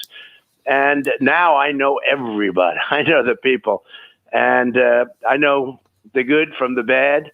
And there are a lot of great people in Washington and a lot of people that are unsung. The great ones you don't speak about, you don't hear about too much. And we have a lot of great people in Washington and they don't get the credit. And some bad ones get the credit, wrong kind of credit, but you hear about them. So, well, I know one person you're going to be endorsing is Max Miller, right? Really, this in weekend? my eyes, very good. Mr. President, this weekend you'll be endorsing Max Miller? I will be endorsing. Max Miller's running against us, Anthony Gonzalez, who's a terrible congressman, terrible. And Max is an outstanding guy. You knew him from the administration. Yep. He's outstanding. He's young, he's strong, he's vibrant, he has ideas. He loves Ohio, and he loves our country, and he'll be great. Well, we're excited, Mr. President, that you're going to be out there holding these rallies again. Anthony Gonzalez, the Republican congressman, did vote for impeachment, which I know, as you said, is part of the reason that you're going to be there just outside Cleveland tomorrow. We'll cover that throughout its entirety here on Newsmax. Today is day 155 of Joe Biden in office. I don't remember critical race theory prior to January 20th, but my goodness, how quickly things have changed. The Biden administration is forcing this woke indoctrination into our military. I know you have an announcement about that coming soon. Also, into our schools. You've got a young son, Barron. If they have their way, this is going to be in every single school in America. It's a disgrace, and you didn't have it or hear it. But it existed during us, and I ended it. I would terminate it everywhere it popped up its ugly head. We would terminate it, and we terminated it very strongly. I mean, we really went after it, and it ended. And as soon as they came in, they're back to putting it up. And General Milley, and I watched his statement. It was pathetic. I watched the statements of some others, your head of the Navy. It was pathetic. And they didn't talk that way when I was around, I can tell you. Right. They didn't talk that way, or I would have gotten rid of them in 2 minutes. But in particular, Navy and Milley, just sad, pathetic statements. Mr. President, it's Rob Finnerty. I want to talk about the border. The administration clearly is following the leader. They have the former president, Donald J. Trump, on their mind. It seems like every single day. Kamala Harris will visit the border today. Why do you think that you play such a big role in how they govern? Well, in the border, we had a border that was the best in the history of our country. Very few people came through. And when they did, we got them, and we got them out. We stopped catch and release, which is not easy to do. Rick can tell you that was a hard project. We had to go through courts. We had to go through a whole legal system. They immediately reinstated. You know what catch and release is, Rob? You catch somebody, even a very vicious criminal, because as you know, they're letting their people out of the jails because they want to have nice, clean, empty jails. Let the United States take care of these people. So we catch somebody, a criminal, and we have nothing else we can do. We catch him, we take his name, and we release him into the United States. We have stay in Mexico, which I understand they're losing. If they do that, we're finished. This country is being destroyed by what they're doing. And you're talking about millions of people coming into our country, and we have no idea who those people are. And many of them are serious, serious criminals, murderers, rapists, drug dealers, human traffickers of women, mostly human traffickers. These are vicious people, smart people, and they got plenty of money. They've made plenty of money. And there's nobody that had a bigger upside. I kept Russia down. I was the one that stopped the pipeline to Europe. Nobody thought that could be done. They always say, oh, Trump is so wonderful to Russia. There's nobody that's been tougher on Russia. And I got along very well with Putin. We got along very well. But I stopped the pipeline. Rick can tell you that. Nobody could believe it. Right. And Biden comes in, he opens up the pipeline. He got nothing for it. It's crazy. Nothing. But nothing. He did stop the Keystone Pipeline. And the real number is 48,000 jobs. Stopped it cold. And that union should be dissolved because they represented him so badly. They actually supported Biden. And the first move he made was to destroy the people in that union. Now, the workers, I'll bet, voted for me. But the union heads they shouldn't pay dues. Anybody listening, don't pay your dues because that union did one bad job of representing you. And we have a Supreme Court decision that allows them not to pay their dues and keep their jobs. So, Mr. President, right. One issue that we spent a long time talking about in the Oval Office was big tech and their march towards what they're doing against conservatives and others. Do you think it's time to break up big tech? Oh, shit. Well, watch next week because you'll see me do something about big tech, and people have wanted me to do it a long time. And it won't be. Dear listener, official prediction, Donald Trump is going to launch a class action lawsuit against big tech. I'm on the record saying it. Maybe I'm wrong. Maybe I'm right. Here we go. Too surprising. They don't love me to talk about it early, but watch what I do next week on big tech. I think you'll find it to be very interesting. Mr. President, it's Rob Finnerty. Would you support, say, for example, Facebook being forced to sell off Instagram or Google being forced to sell off YouTube? Would you support something like that? Well, the problem is they don't get hurt. I've watched all of my life. I've watched these people come in and they have to break up the company. So now they start selling the companies and they make a fortune. Right. A lot of times they make much more money than they would have made without it. Yeah. And then they just go a different way. No, but something harsh has to take place when they can censor conservative voices. Look at me. I had hundreds of millions of followers. Okay, number one on Facebook. Yeah. Zuckerberg told me I was number one on Facebook. Number one at dinner. You know, he'd have dinner with me at the White House. He couldn't have been nicer. Regrettable. Very regrettable. He would do everything he could to be nice to me, and that's fine.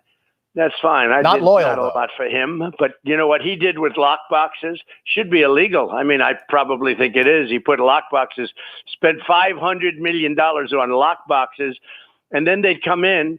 Oftentimes very late, they'd say, where's the lockbox? Where is it? And you'd have 97% of the vote for Biden and 3% of the vote for Trump. I'm surprised they gave us 3. That was, again, the most corrupt election in history. But what he did there, I think, should be illegal. You know, you're allowed to give $5,700. He gave $500 million. Now, he gave it through different ways. Right. But that's legal? Well, I know and they did it with lock boxes. Facebook, Mr. President, is a big supporter. This is what we were fighting. We were fighting people that did things very, very illegally. Right. We know that Facebook is a big supporter of the Poynter Institute and PolitiFact as well. The coronavirus obviously is still a big issue today.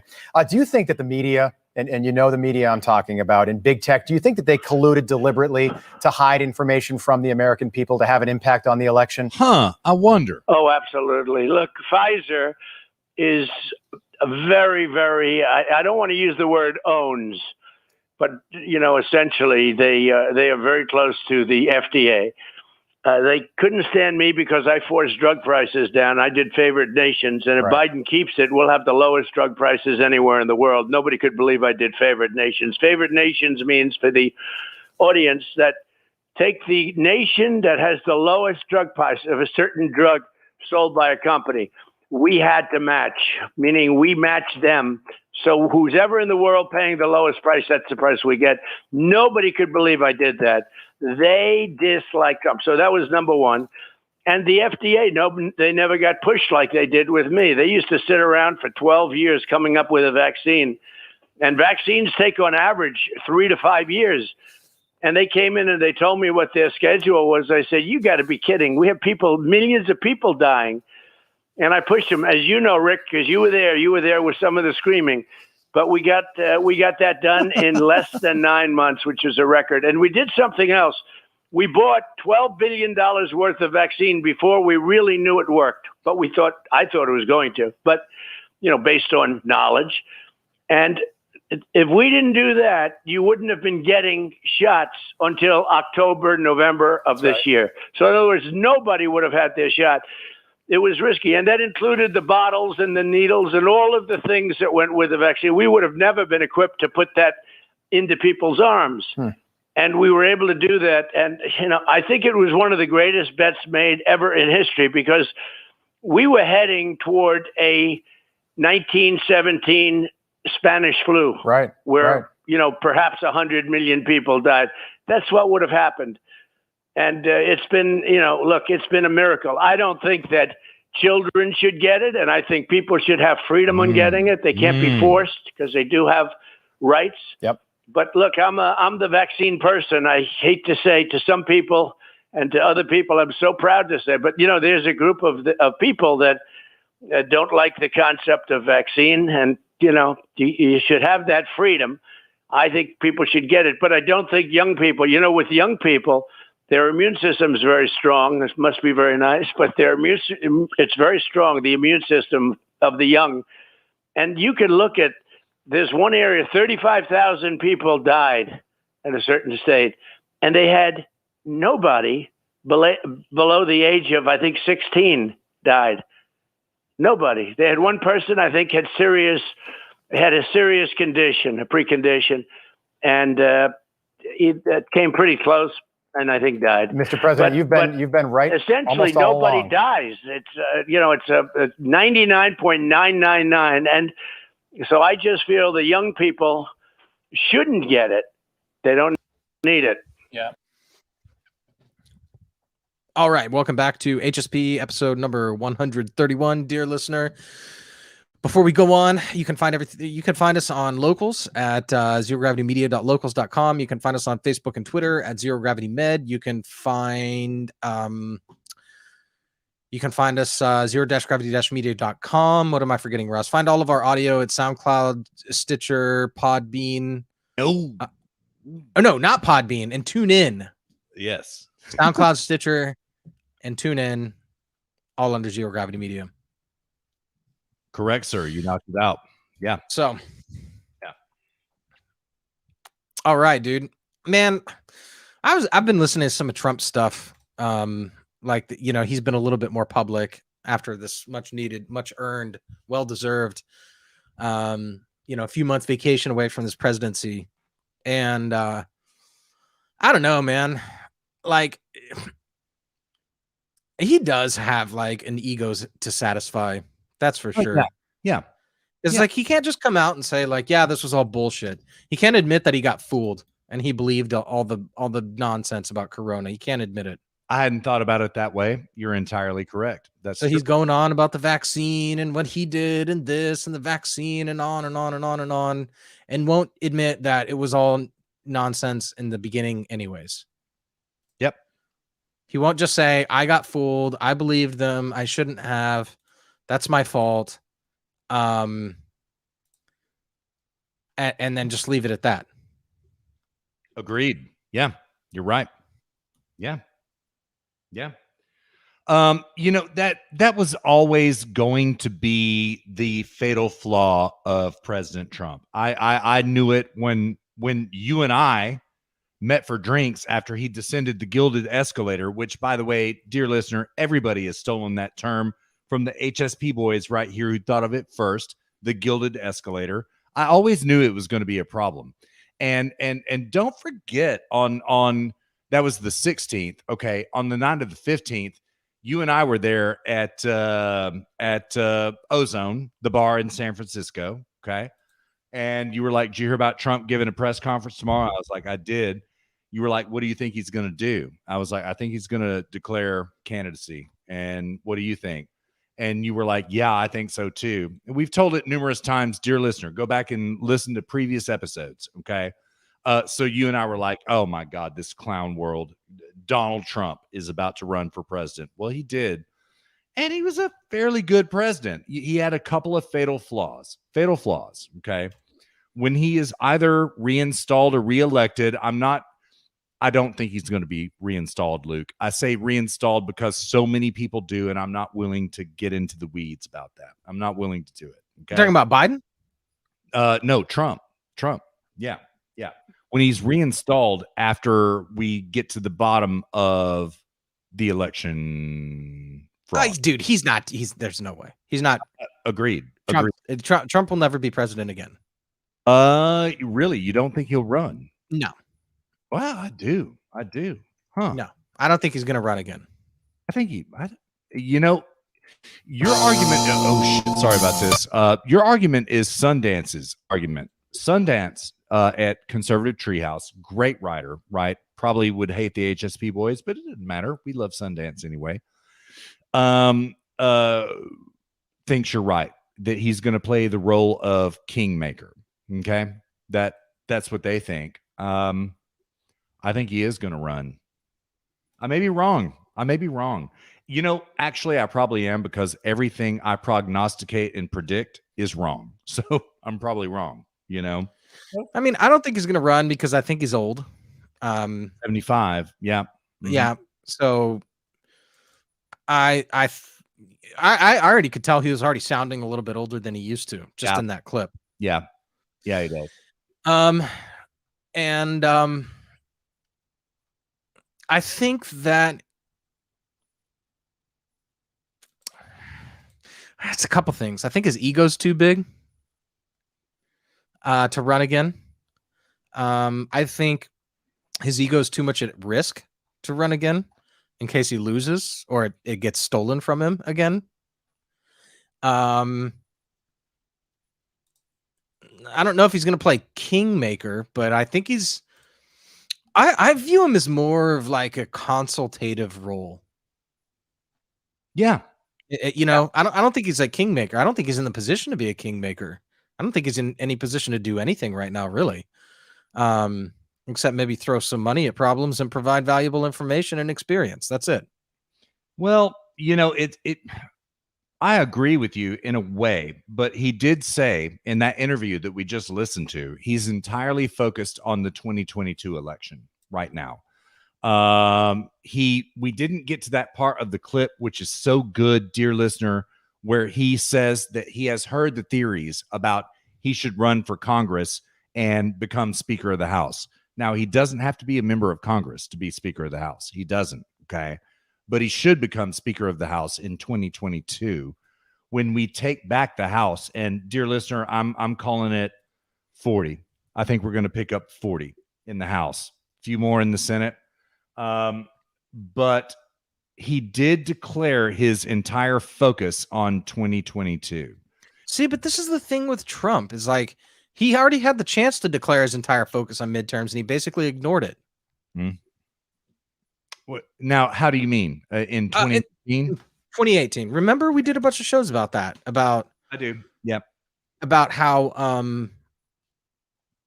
or no, that was right when we started doing the show. Pretty much. Yeah. Yeah, but I want to say we did a bunch of shows on that where we were just like, what the hell is he doing? We did. Yeah, we did. You know? And it's because he was worried about Trump, not about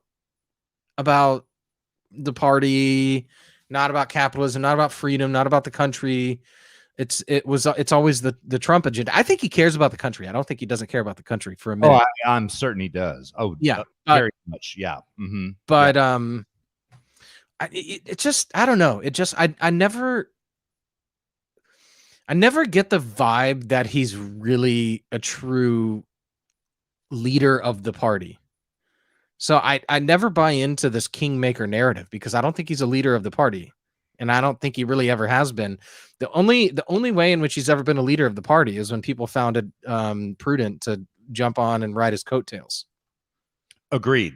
That's it. Yep. Agreed. I'm gonna have to beg to differ a little bit. I get your point. I totally get your point. But I think that he is in an interesting way that in terms of this, he is the most influential. He is the most influential right now, as evidenced by the fact that there are already 25,000 people waiting to go see him in Ohio right now. Right now. He's not. Yeah. He's not running for president. Yeah. Yep. I still view him more as just, I don't view him as a leader of the party. He's the most influential. I'll definitely, I'm not going to debate that. I agree with you, but he's not the leader of the party. I don't think the party has a leader right now. I would agree. I don't think the party has a leader. I don't think the party knows what they stand for. I think everybody's too much of a pussy to actually come out and say anything or do anything. Yeah.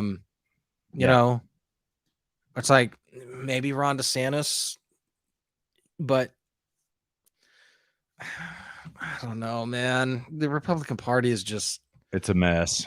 dude, it's just, It's a they're mess. just lost. They're just lost. Trump came in, you know, we always used to talk about like the Republican Party burned down sufficiently fast. The left never did. And they really still to this day, they haven't. And that's why the left lost in 2016 and blah, blah, blah, blah, blah.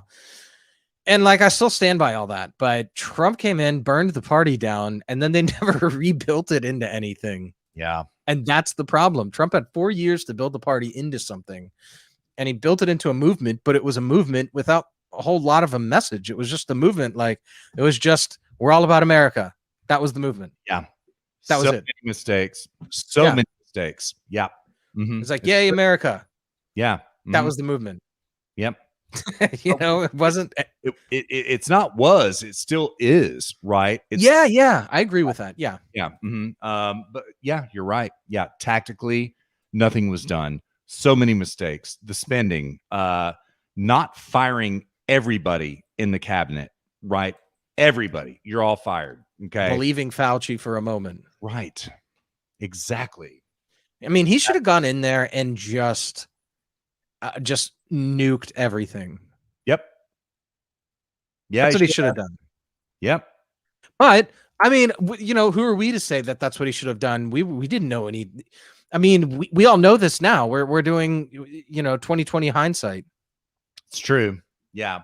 So like, we're Monday morning quarterbacking. Like, we didn't know any of this. So that's a good thing that in that sense, Trump brought it all out to the forefront. You know, now we see the enemy for who they really are. But we didn't know back then, you know? So, you know, we can't necessarily fault Trump, but one would think that with access to the information that he had access to and everything that he knew and was exposed to, one would think that he would just get in there and just nuke everything. Wreck shop. Yep. Yep. Yeah. Especially someone with the personality of Trump. Yeah. Because when you get right down to it, that's what we hired him to do. He didn't do it. Yeah. That's a good point. Yeah. Drain the swamp. Yeah. Right. Right. And he didn't do it. And if anything, the swamp got flooded and flushed him out. Yeah. Yeah. You know, the swamp was like a nice little it was in a state of homeostasis. You know, the water levels weren't rising too much, they weren't receding too much. You know, the mosquito population was you know, the ecosystem was balanced, so to speak. You know? Yeah. And then Trump got in there, and then they just like, okay, we got to flood the swamp now to get Trump out. Yeah. So instead of drain the swamp, we got flood the swamp. Yeah. It's what happened, dude. It's what happened. And yeah. So many mistakes. I do think he loves the country more than any other politician, certainly more than, you know, Walter Biden, certainly more than him. I think he does, right? He was ill-advised the whole time by numerous people, including his daughter and his son-in-law. His lawyers. And his lawyers, yeah. And plenty of other names to name. I'm not going to do it now. Kellyanne and Steve Bannon and to an extent, Sebastian Gorka advised him well. Okay. Mick Mulvaney. Anyway, you were the chosen one, Mick Mulvaney. You were the chosen one. And but at least he's over. But anyway, who paid the price? Steve Bannon did. Steve Bannon got flushed, right? When the swamp flooded, what floats away? Steve Bannon, Sebastian Gorka. Yeah. Eventually, Kellyanne, they got to her through her daughter. It's a damn shame, man. It's a damn shame. Yeah. You know, I commend your pessimism, Luke. Entirely. I commend your pessimism. But I see a lot of things going on exactly as we have prescribed locally. This is good. This is good. I am going to remain on the record that I think that Donald Trump is going to run again. I could be wrong. He's going to be 77. at that point in time when he runs again, right? What I think he should do is run for the House right now. That's what I think he should do. He said later in this interview that we played for audio break, dear listener, he said that he's heard that idea and he finds it interesting. Did he sound compelled by the idea? No. In fact, he said he wasn't going to do it. Donald Trump's going to do Donald Trump. That's just it. That's just it. So, yeah. Yeah, there's no way he's running for the House. Yeah. I called that from day one. The moment I heard that theory, I was like, not a chance in hell. Not a snowball's chance in hell. I wish that he Donald would, Trump.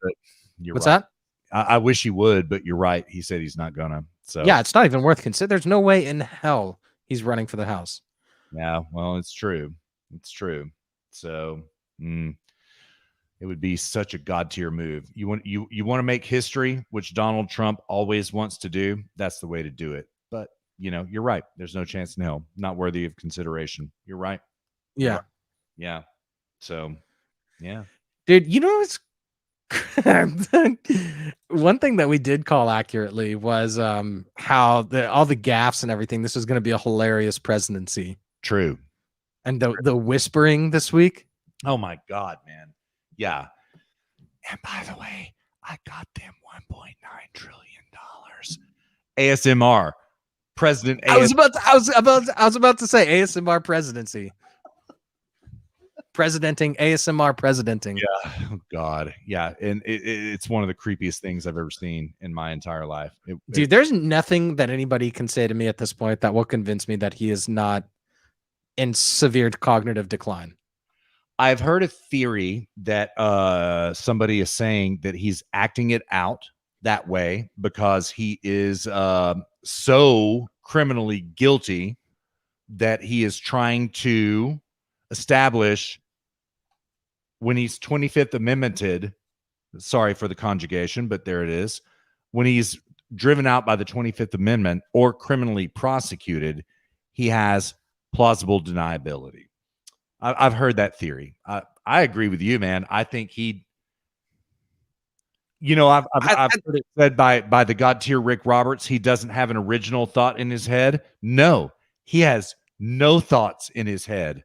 None. Where did you get that? Where did you hear that theory? That theory is the biggest crock of horse shit I have ever heard in a long time. The last crock of horse shit I heard was, just wait, December 19th. This is going to happen, and then Trump's still going to be president. Oh, just wait. December 27th. Oh, no. Now it's just January 26th or January 6th. And then after that, oh, it's January 19th. Oh, no, actually, it's January 20th. That's the day. It's all Q is going to come true. This is like that tier of bullshit theory. It is Q folk. I'm not going to say the man's name. Actually, there are a few. I'm not going to say their names because I respect their work for the most part, except for the Q shit. And I'm not going to say their names, but it's not. That theory is out there. I'll put it that way. That is some Q bullshit LARPing. Pretty much. Although, did you see the John McAfee shit with Q? Now I did. Now this is interesting. This is interesting. Okay.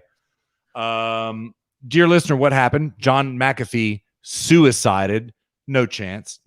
He said, I'm not going to suicide. Let's just say John McAfee and Jeffrey Epstein are hanging out on their own private island in the afterlife right now. That is my bet. Yeah, I still have not seen a body photo of John McAfee, and I did see the Epstein body photo. It was unconvincing, to say the least. But I've not seen one for McAfee. I've not. Okay. But dear listener, there's something going on with McAfee right now, and it's very hard to explain, but it goes like this.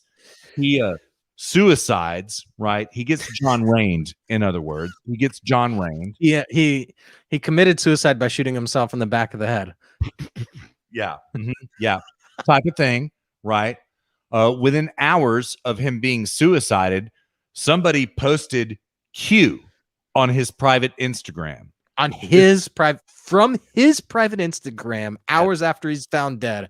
Yes. Found, quote, dead in his cell. His Instagram posts Q. Yes. Yes, it is very, very interesting. Now, dear listener, okay, in 2019, before he was taken into incarceration in 2020, I believe November of 2020 in Spain, okay, he founded a token called WHACKD, okay, WHACKD, okay, off of the Ethereum blockchain, okay. He appears to own a wallet on that blockchain, which is named Epstein. Okay. Since the moment of his death, hundreds of thousands of transactions have been going into that wallet. Okay. So it is boosting the price of the whacked Ethereum currency. Okay. It is.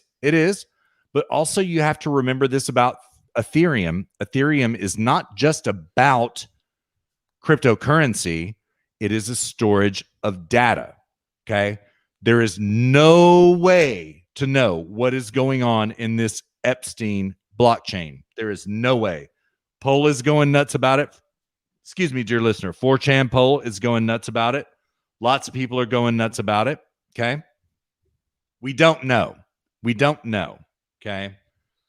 We do know that John McAfee has said that if he gets whacked, he's going to spill the beans on Epstein and numerous politicians. Okay.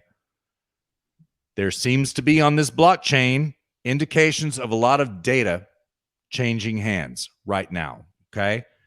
It could be nothing, but it is also rather inexplicable why this wallet would all of a sudden blow up at the moment of his death. The theory is right now it was a dead man's switch. Okay, dear listener, what that is. Okay, you're alive. You push the dead man's switch every few hours, every day. You keep the reaction from happening. You're dead. You die. You're not there to push that switch anymore, and it causes a chain reaction of data to be leaked. Okay, that's the theory. And that's not Q shit, by the way. It's the Q people that are really involved with this right now. Well, actually, it's not. It's a lot of other people that are involved with this. It's going to get its day in court, dear listener. I don't know facts about this, and I don't like talking about things that aren't factual. But everything that we have said thus far about all of these Epstein wallet transactions, the whacked token off the Ethereum blockchain, all of this is factual. It's hard to understand. You got any thoughts about this, Luke? I mean, not really. You know, same here. I need to see what happens. Yeah. So we'll see. Mm-hmm. So what do you want to do, man? Do you want to move on? Do you want to get out of the show soon, or do you want to take another quick break and do another? That's not a bad idea, man. We're over 2. We could take a break. Or we could get out of the show. I don't know what you want to do, man. What do you feel like? Dude, I'll tell you what. I'm itching to. I'll tell you. I'll do a last third bonus segment if we can do. If we can play the audio from this lawsuit that proves Twitter is a state actor. Yeah, I want to hear that. Yeah. Let's do it. I'm gonna send it to you over chat right now in Discord. All right. Let's do that. It's 6 minutes, dear listener. We're gonna do a really short third segment. This is the first time we've done a 2-hour plus show, and sure is. Man. Feels good, man. Feels good. Yeah, getting back to our roots. 2 audio segments. I like it. Yeah. Hey, we didn't do a show last week, so we got to make up for it this week. We got to make up for it. That's right. Yeah. All right. I have it queued up. All right. We're ready to go. Yeah, let me pause this. Don't do it. All right. I got it. Bye. Damn it. All right. We're good. So we'll see you in top of segment 3 then. Yeah, most definitely. Dear listener, we are now 2/3 of the way down this 131-mile trek. Luke and I are going to refresh Bevs. We're going to do this real fast. Segment 3 is going to be real fast, dear listener. So get your horse a drink real fast and strap your ass in. Luke and I'll be back at you before you know it. Harmy Dillon and Ron Coleman in California. You talk about having the receipts. They really have the receipts. Twitter, the state of California, conspired with the Democratic Party to conspire with Twitter to censor the people they don't like politically. And they have document after document after document showing it. Who's the plaintiff in this case? Because for a second I thought it was Dr. Shiva, but it's not Dr. Shiva. No, it's a guy that's in California that had a pretty big social media standing, a lawyer, as I recall, and he was completely barred simply for raising basic questions about what happened in the election. And some of the points he made were just basic questions. I mean, they weren't, even violations of Twitter's supposed rules at the time. So but what happened was it was someone who no complaints had ever been made about. Twitter taking no action against adversely. But the state of California created a special committee. This special committee gave private contracts to big Democratic consultants to flag Twitter items they didn't like in the name of election integrity. And they would go to Twitter, set up a special relationship with Twitter where Twitter would do whatever these Democratic consultants demanded, who were working at the behest and the behalf of the state of California. So you have clear, and they're also bringing back, I liked it, because it's the state of California, they're bringing back the Pruneyard Doctrine, trying to enforce it. This is a great case to test the Pruneyard Doctrine. The Pruneyard Doctrine is the one that says even private companies are subject to the First Amendment if they have a de facto monopoly on the public square. And clearly Twitter does in this space. But here they have even better, they also have additional evidence that that Twitter was acting as an agent of the state of California, because they have the email path, they have the text records, they use variations of the Sunshine Laws in California, the same equivalent of the Freedom of Information Act, and they got incriminating information and admissions that showed the degree to which Twitter was just doing whatever the state of California through their Democratic political consultant, who was retained, by the way, effectively in a no-bid contract by the Attorney General, who gave him a sweetheart deal, who is now a United States Senator from California. So it's extraordinary corruption and collusion between big tech and the state and a now United States Senator to censor speech they didn't like concerning the election. Let's say the names here real fast, dear listener. That's Javier Becerra that they're talking about. Let's name the names. Remember that name, Javier Becerra. Here we go. Election to protect and hide whatever bad acts they did during the election. And not that, this relates to Shiva, because this was what Shiva had been saying, but maybe, I don't know if it was better substantiated in the California. Much better. I mean, nothing against Shiva. This is one very good, skilled lawyers in terms of Harmeet Dillon and Ron Coleman. And I think the Center for Liberty, I think is what it's called, which also did a lot of good work for churches. And on top of that, great receipts. And on top of that, to be honest with you, a less controversial plaintiff. A plaintiff who has who had no history of issues, no questions. His statements really aren't that controversial, and they can just show a direct correlation and causation in cleaner and easier and neater ways than any other case I've seen, other than Bobby Kennedy's case that's pending against Facebook. So this is extraordinary evidence that I think this case has as strong a possibility of moving forward as any case to put an end to this big tech government collusion to censor dissident speech. From a practical purpose, how does any evidence or allegation or document adduced in that case, how can it be exploited or used by Dr. Shiva in his case? Can it, or is there no practical way of doing it? Absolutely, it can be, and it can be in Bobby Kennedy's case. So, because again, these evidence just keeps mounting and mounting and mounting and mounting of big tech is basically been acting as an agent of the government, and that brings them within the First Amendment, even if nothing else purportedly does. True. Now, the Pruneyard Doctrine might also. This is a great case to test that in California and its vibrancy. But it's great at both of those. It's as clean a case as you could possibly have, as strong evidence as you could possibly have. So credit to Harmeet Dillon and Ron Coleman for really putting together a great case.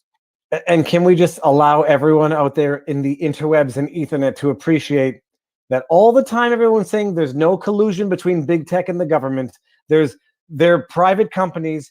You lose that argument. You forfeit your right to that argument. And if you try to cling to it, it is as a result of either ignorance as to the newly disclosed facts or willful blindness as to those very same facts. It's undeniable and it's indisputable now.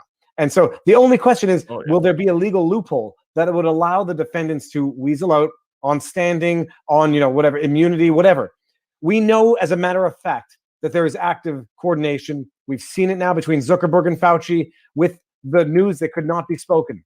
And you don't need to be a rocket scientist. In a year's time, we're going to see the same pattern with the election fortification discussion. We are now seeing it in real time. And anybody clinging to this with desperation to say that, no, there's no collusion between big tech and government, it's a willful blindness or dishonesty, whichever one. But it's glorious.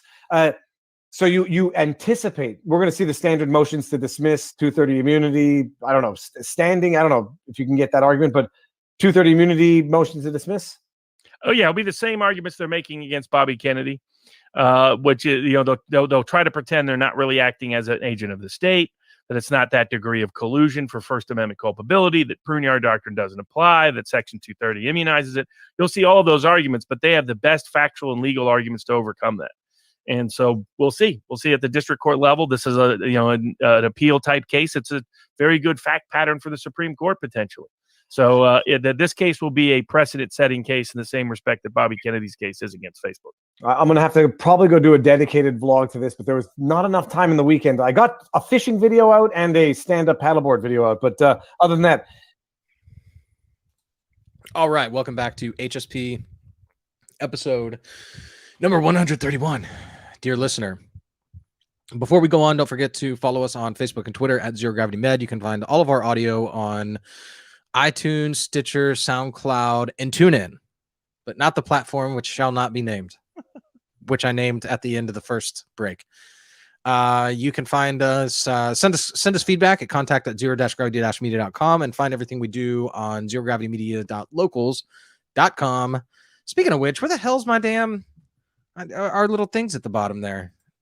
Oh, I guess when I show a comment. So the comment, the comment that I'm showing is our own comment here on the stream, and that is obviously you're not going to be able to. You can't copy and paste that, but you can find in the comments that's the stream, or that is the link to the stream that you just heard. So, dear listener, go listen to that. Go subscribe to Viva Fry. Watch his vlogs. Listen to him and Robert Barnes and Russ. That is, I want to get your thoughts on that. But that is the first actual compelling argument that I have heard from anybody about going after tech for censorship on a legal basis, on a moral basis, on anything. I don't like, and this just shines a light on how shallow a lot of the objectivist community is with respect to. They're just a private company, and I know this is like the very much the libertarian, response to it as well. But the objectivist community is obnoxiously, it's private property. And I mean, I was too for a while. But my opinion is subject to change when I'm presented with counterfactual evidence. And actual real ideas. Ben Shapiro, your idea. It's easier for me to say Ben Shapiro because I can disagree with it because it's Ben Shapiro's idea, not yours. But I was never convinced by that. But this is the first time I've ever been like, okay, that convinced me. That, fuck these companies. That was a convincing argument. What are your thoughts on that, man? Quite a lot. Okay. First and foremost, dear listener, this is literal fascism right here. The model that they are describing is government-private business partnership into implementing market force into the market. That is what fascism really means. That is fascism. Okay. Second of all, Can I jump in right there? Sure. I generally agree with that statement, but in this particular instance, I don't know that I agree because I don't think they needed to force them. I think they were like, oh yeah, sure, slave master. What else do you want us to do for you? They're willing participants. That's the thing. They're willing slaves. Exactly. So I don't think that. I get the spirit of what you're saying, and I 100% agree with that.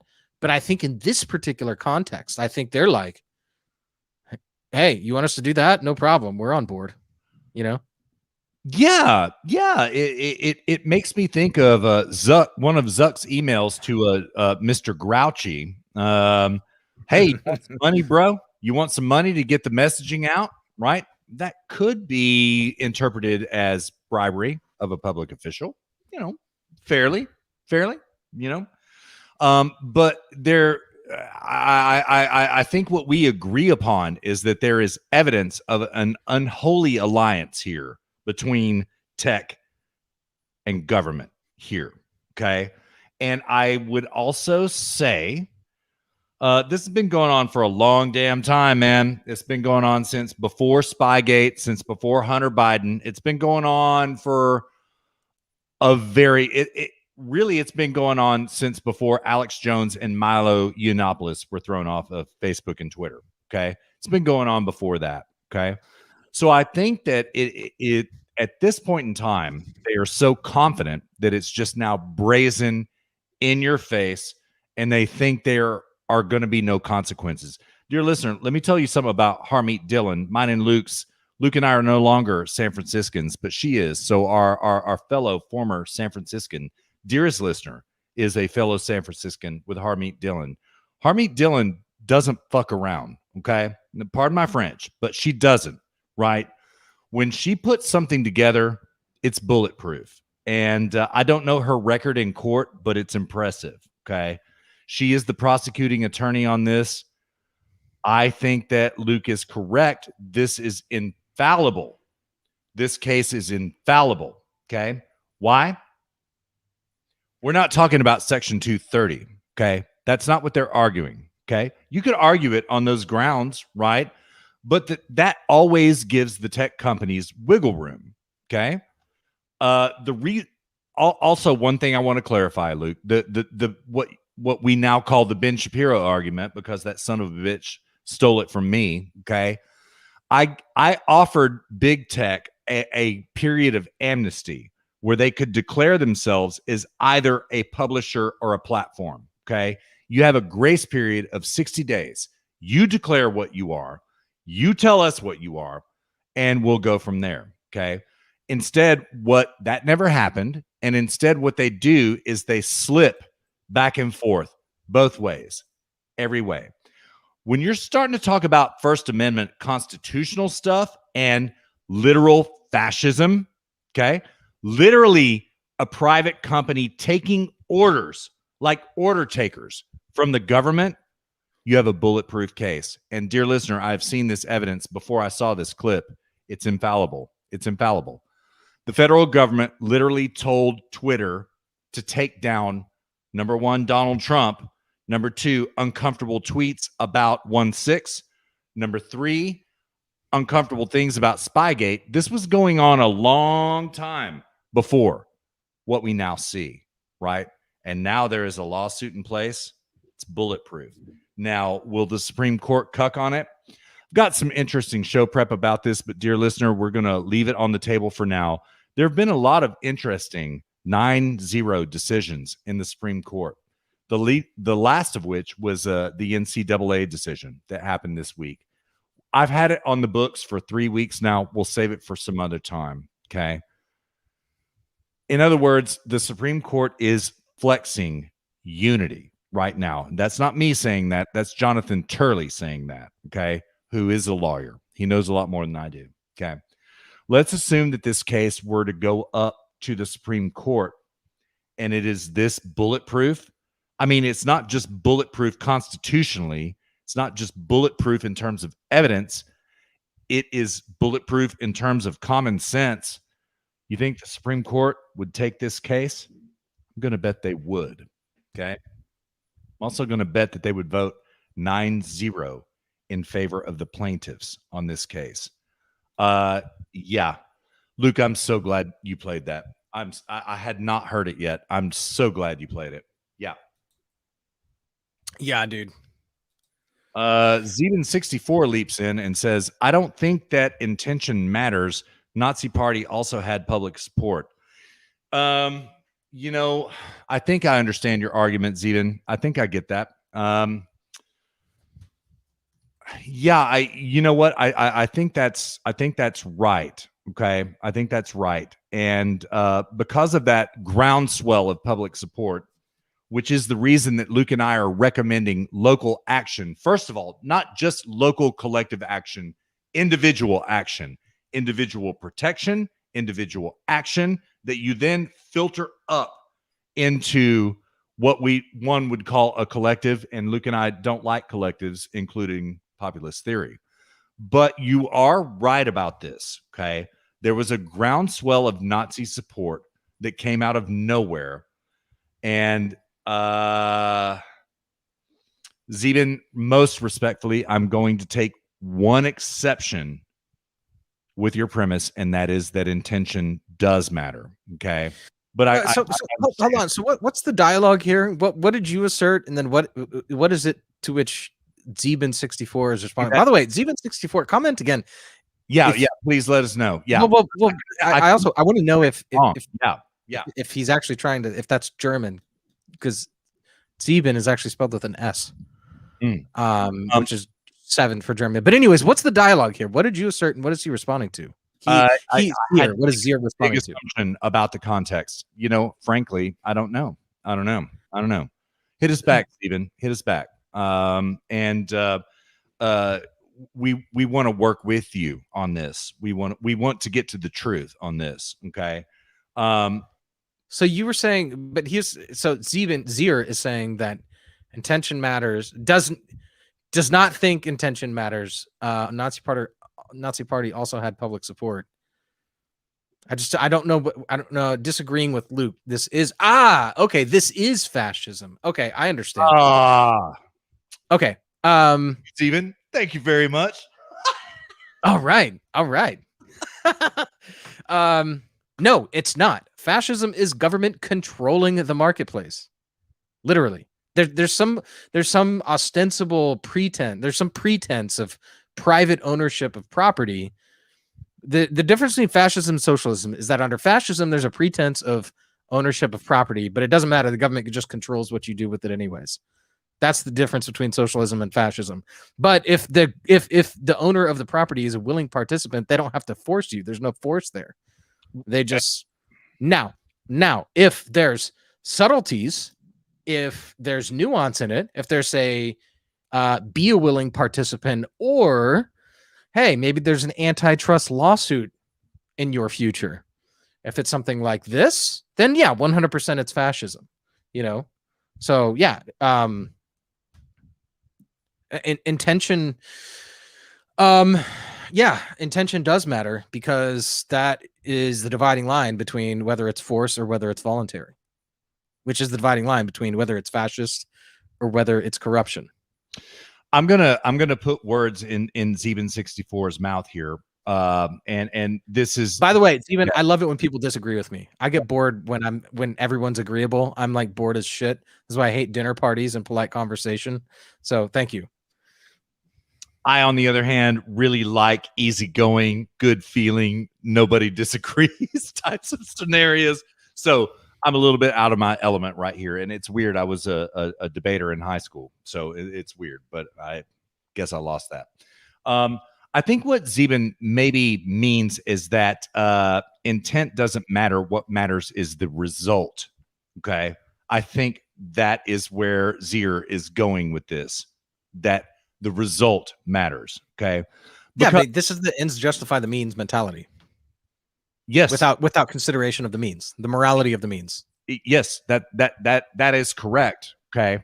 But you could define it in this way. The marketplace, the public square of ideas, was monopolized and controlled by the government by telling Facebook and Twitter to remove posts and users, right?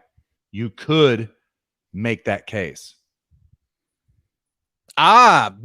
German heritage. Come on, man. You got to respell your name with an S.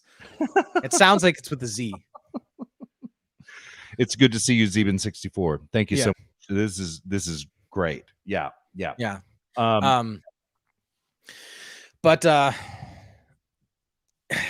Dude, like, I mean, if it's the government going to them and telling them, and then they're like, oh no, we got told what to do. What will we ever do? Okay, we'll do it.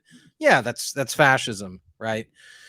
But I mean, if they're approached by like some consulting agency and they're like, hey, we think you should do this. It's a threat to the nation. It's in the best interest of the public. We would like you to do this. And then the private companies are like, okay, you know what? Let's just form a partnership here. We don't know what's best in the interest of the nation. You tell us what you want to censor. We'll go ahead and do it. Then that's what the Viva Barnes stream was explaining, which is that they're just now a state actor. Right. You know, that's Right. not fascism. They're just a state actor now. Fascism is them going to them and saying, and using some sort of either direct or indirect coercive means to control their company. Now, this happens all the time. Let's not pretend for a moment that we don't already live in a very and by the way, get this whole idea of like what fascism is that the left says. Left are fucking morons and have absolutely no idea what they're talking about with respect to fascism. What their concept of fascism is a holdover from early 20th century Germany, when the communists over in the East, in East Germany, and even before then, even going back to the 30s, the Communist Partei Deutschland, the KPD, you know, they formed this whole anti-fascista action. That's the origins of Antifa. So like, and Antifa was just against the West, right? So just whatever was the West was what they were against. And the West is, quote, fascist. That was like it's just literally no more complicated than that. And I've said this is, I think, at least the third show that I'm now mentioning this, that the official name of the Berlin Wall was actually the Anti-Fascist Protection Rampart. So, like, capitalism in their eyes is just fascism. So just this whole concept, just abandon that shit. Whatever the left says fascism is complete horse shit. They're just bastardizing the word and they don't understand it. You can just out of hand, just throw that in the garbage. If I interject here real fast, I think that the term racist has gone out of style. It's lost its efficacy now. So they've resorted to fascist ignorantly, very ignorantly. So I think it's much shallower than that. Well, yeah, for sure. I mean, you know, the thing is, like, the left uses fascism as just a loaded term from start to finish. Yep. The racism and Nazi and this and that. I mean, they've just emptied those words of their meaning entirely. Exactly. You know, so like, but fascism to them has always been a sort of thing. It's always been a consistent thing. Racism and Nazi and all this is always a moving target, you know, sexist, racist, all this shit. It's always just a moving target. And they've just emptied those words, which is unfortunate. Go ahead, Russ. So therein lies my point. I think that now fascist is a moving target. Okay. Because you're right. Fascism literally means government control of the marketplace. I tend to think of that, because I'm a capitalist, in terms of controlling private companies and market spaces through private companies. Okay. Dear listener, the Nazis were fascist, period. They were. That's what National Socialism is. It's government control of the marketplace, right? That was how they built their war machine. That was how they did it. That was how they built the concentration camps. That's how they did it. You know what I mean? Now, I think that it becomes a little bit more esoteric and abstract, Luke, when we're talking about the idea sphere. Okay, I think it does, right? Now, when I say fascist, okay, I assume monopolistic control of Twitter, of the idea sphere. Okay. And I think that is almost true. Not quite. Almost. Between Twitter and Facebook, I think they have it locked down. Okay. There are green shoots, as Obama would put it, happening in the idea sphere, the intellectual public space. There are. Okay. But when the government jumps in and starts telling them, you will take this content down. Okay. You will take it down. I understand that they were willing travelers in the first place. Okay. I understand that. Nonetheless, the government executed that force. I find that fascistic. I do. Totally. But I don't know the nature of the emails and the communication. Again, going back, I don't know if they were saying, hey, let's we want to protect the country. You want to protect the country. So we need to address this problem. Or I don't know if they were saying literally to them, you know, you will take this down. If it's you will take this down, that's just straight up fascism. There's no right. There's no disagreeing with that. I know, but I suspect they didn't need to. I suspect that it was just a phone call and oh yeah, no, totally, we'll do that. What do you want us to do? And then they were like, yeah, I don't think that's fascism. I think that's just corruption, state actor. You know, fascism is like going to a factory and saying to them like, hey, you need to stop building cars and start building tanks. Yep. That's fascism. Yep. It's going to a farm and saying like, hey, stop growing corn and start growing wheat. That's fascism, you know? And they're like, dude, fuck you. Like, we know how to grow corn. Corn grows really well here. And they're like, we don't give a shit. Grow wheat. You know, like that's fascism. So I don't know. I don't know the nature of the emails. I would have to see. Is it bad? Yeah, we can all agree on that, I think. For sure. Yeah. Yeah. So Dan says, oh, snap. Team Long for HSP is getting a win this week. I'm into it. Team Short has had the belt too long. Dude, I kind of miss our long shows, Russ, man, because like we get into I think some of our best content is like when we just get to shitpost and fuck around for 4 and 5 hour shows and stuff. Yeah. Thank you, Dan Johns. It's good to see you, brother. Yeah. I know. Yeah. I like that shit. I do. Grind, dear listener. We're not gonna lie, it's a grind, but like we get more content out, and it's not just a grind, it's also a tax on my marriage. Yeah, because it's midnight here now. Yeah. And my wife is asleep about 6 feet away from me in the other room. Dang. Yeah, it is midnight there. Damn. So this is why my voice is like my volume just like slowly goes down over the course of the show as it gets later and later. Because I'm just waiting for the door to open behind me or get a text message or WhatsApp message. If I'm ever in mid-sentence and I just suddenly stop and look over, it's because on my other monitor over here, my wife is messaging me going, will you keep it down, please? Yeah, right. Yeah. That made me be suddenly quiet. Did you notice that? All of a sudden I was like, oh, I got to keep it down for Jessica. You know what I mean? It did. Oh no, it's all good. You're in my cans. I know, man. So all right, Russ. Okay, since we're doing long form, I'm gonna pose one more topic to you, and then do you want to get out of here? Got one more thing after that, dear listener. I just posted a great read in the chat. It is a Substack. Take a look at it. Yep, you will enjoy it. It is about what culture tells you regarding San Francisco specifically. One more topic after this, and Luke, I can do it in 1 minute, no problem. So go for it. Just knock yours out, and then we'll do this. All right, dear listener. It was really interesting. There was a CNN piece that came out this week. The title is Ivanka Trump and Jared Kushner distance themselves from former president and his constant complaints, CNN politics. Okay.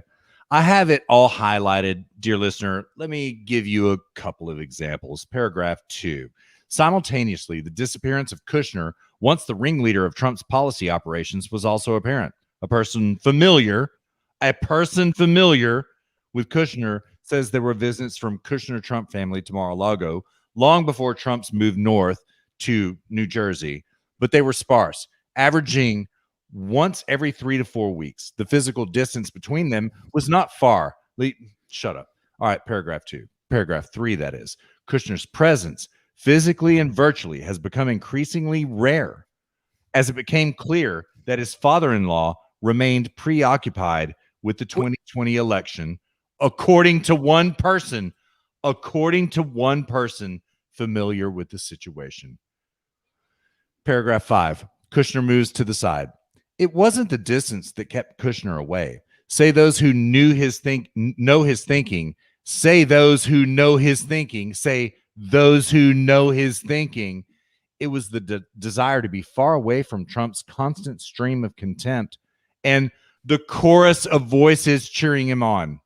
Okay, dear listener, there are fully 65 unreferenced sources in this article. Okay, what they are doing, CNN has to drum up headlines because without Donald Trump, they are nothing. Their ratings are in the shitter. Their TV ratings are in the shitter. Their website ratings are in the shitter. And they have to create a fictional narrative about Jared Kushner and Ivanka distancing themselves from Trump because he's complaining about the election. Oh my God, his unfounded constant complaints. Oh my God. Okay. Dear listener, this article had like 70,000 reads. Okay. This is Stasi propaganda right here of the most disgusting type. Okay.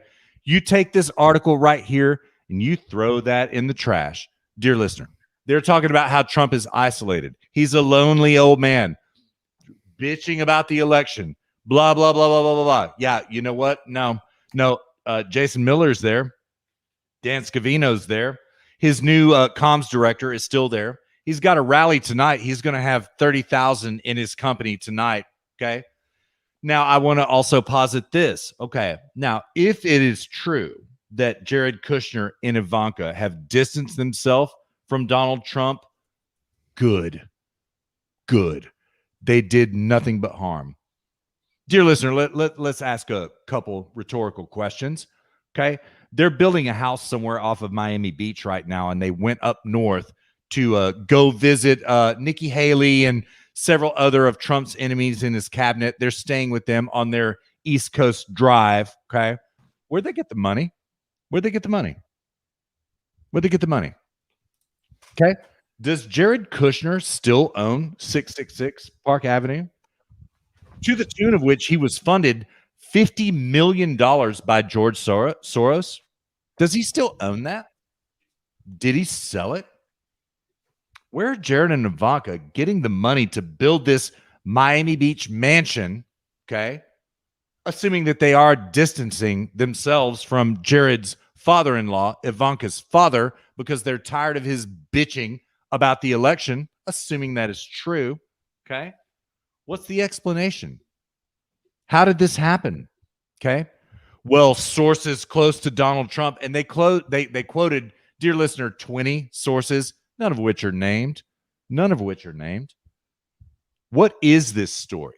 What is this rift?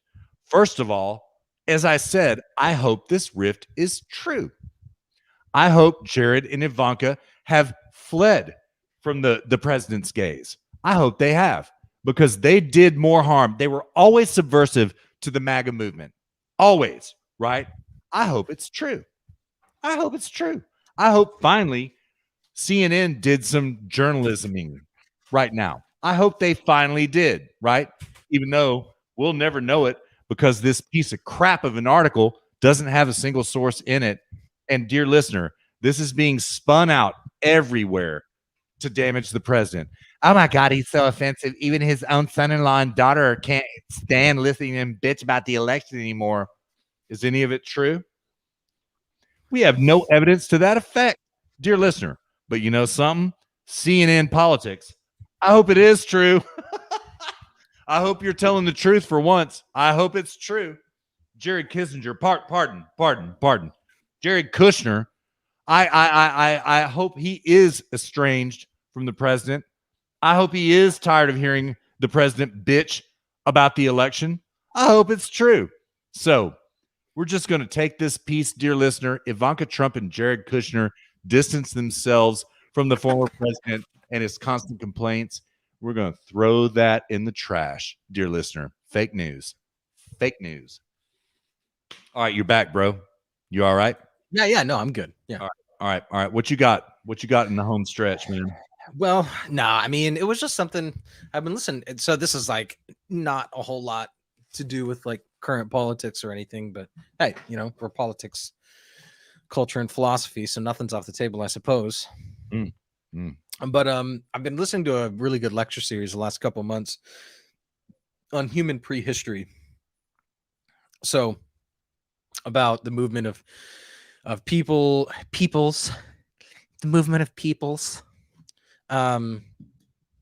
where they went, when they went there, how they got over to the Americas and so forth. And I kind of had this like sort of moment where I was thinking about the concept of property rights and when property rights became a thing, like when property rights became important.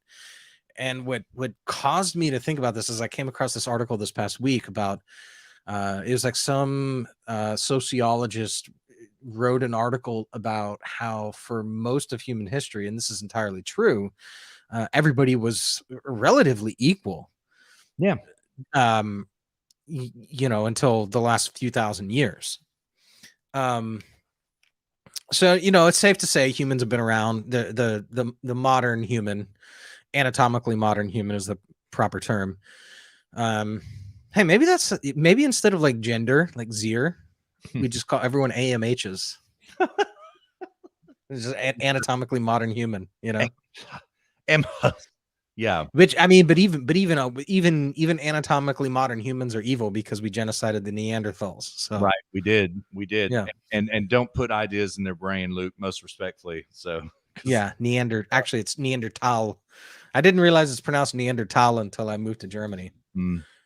A tal is like a valley. Anyways, Jessica and I we go to this place called Halbecktal once a year, and we mine for emeralds. And it's really cool. Anyways, it's totally off topic. But I was like thinking about this, that in a couple of senses, it's like, when did property rights become important? What is the nature of the fact that 100,000 years before the Egyptians, at least 100,000 years before the Egyptians, before culture in the Middle East, before Asia, I mean, before the earliest of civilizations, everybody was quote unquote in this articles, you know, talking about this relatively economically, if you want to call it that, economically equal. And I was just trying to, you know, thinking about that article, listening to this lecture series, and I was trying to like piece it all together. And then I started thinking about the Native Americans, and then Columbus coming across, and them talking about this. Dan John says Neanderthal lives matter. We owe Joe Rogan reparations. God tier, Dan Johns. God tier.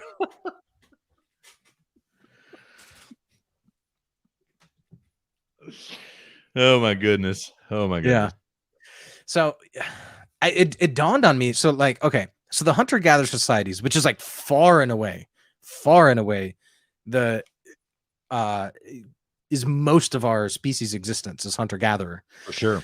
And it's just irrelevant. They just lived on a day-to-day basis. Now it's true, like especially in Europe, you know, they were following deer migrations and things like this from summer to winter, and that was, you know, the Ice Age, but whatever.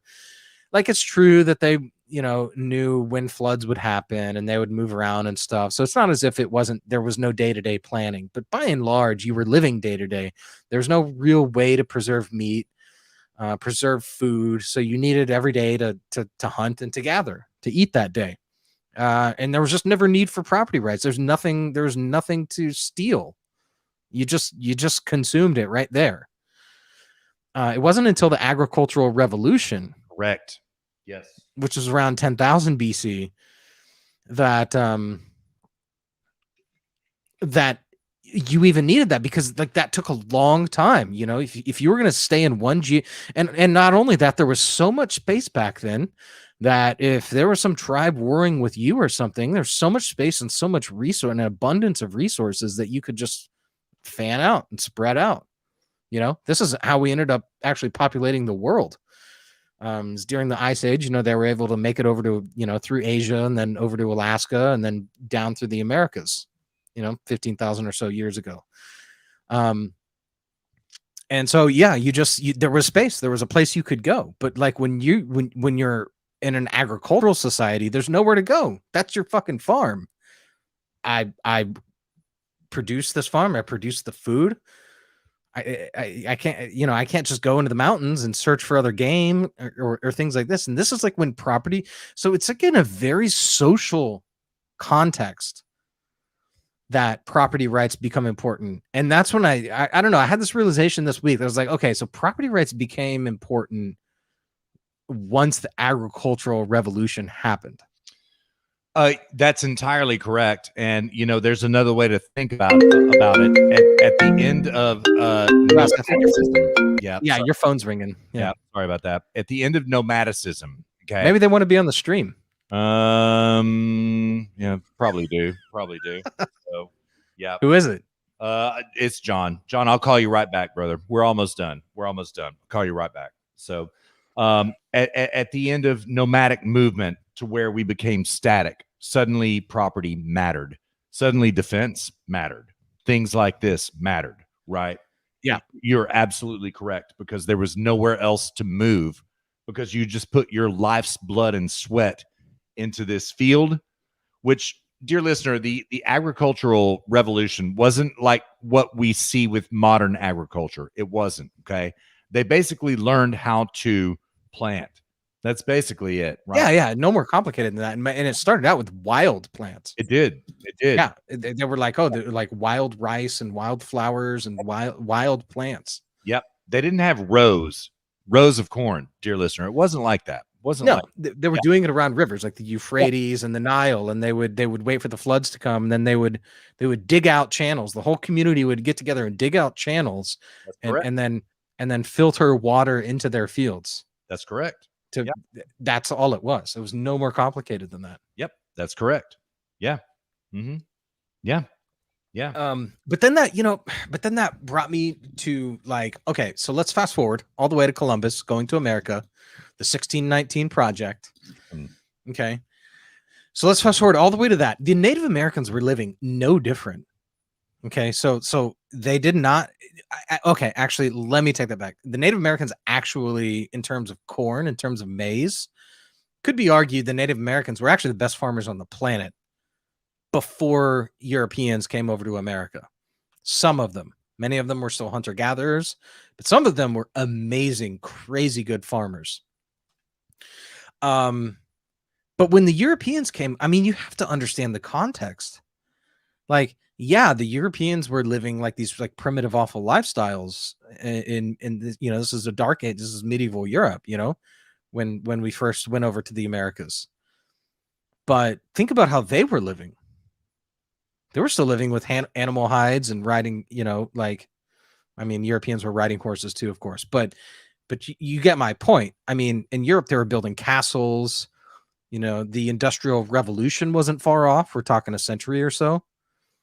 And over in Central South America and North America, they're still living this like primitive hunter-gatherer societies for the most part. And then Europeans come over and introduce all this shit over there. And even during medieval times, there was huge economic advancements, even during medieval times, even during the Dark Ages.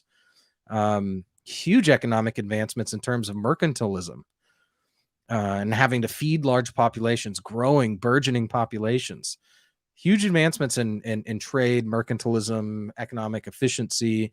People think that the Middle Ages, the medieval times, whatever you want to call them, well, not whatever you want to call them. I mean, they're defined periods, but you get the idea. We're talking like fall of Rome until the Renaissance. We'll just define it as that period of time. So about 1,000 years. People think that it's like you can just skip out. You can just like do control shift, select, and delete it all. Because but that's not true. Like there was massive advancements in technology and economics and mercantilism and all sorts of things like this. And they brought all of that over to people who were living by and large no different than people were living in other places 10,000 years earlier. And in so doing, also, I mean, property rights weren't really a thing. I mean, human beings were considered property when they brought that over. But, but they brought over something like a bunch of technology, the agricultural revolution. They brought this over. And even though the Indians were really good at farming and agriculture, a lot of them were still hunter-gatherer and had no concept of property rights. They had no system of writing. A lot of them took to writing quite quickly. I know there were 5 civilized tribes who actually created a system of writing so they could modernize themselves. And unfortunately, they were the ones who got fucked over by Andrew Jackson, which is regrettable. But I don't know, it just the whole thing, the whole concept of like our species, how long it took for us to even do something like develop agriculture, how long it took for us after that to develop something like tokens, which would allow for trade, efficient trade to happen. And then, thousands of years later,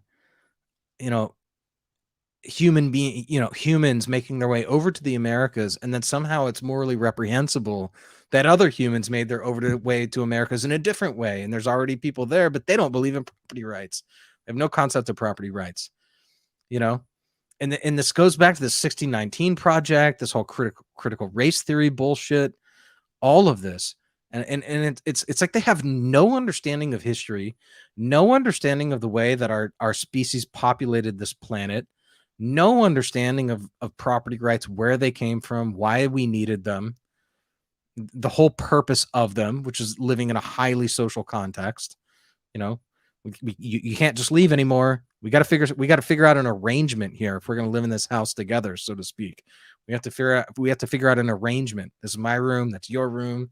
This is my shit, that's your shit.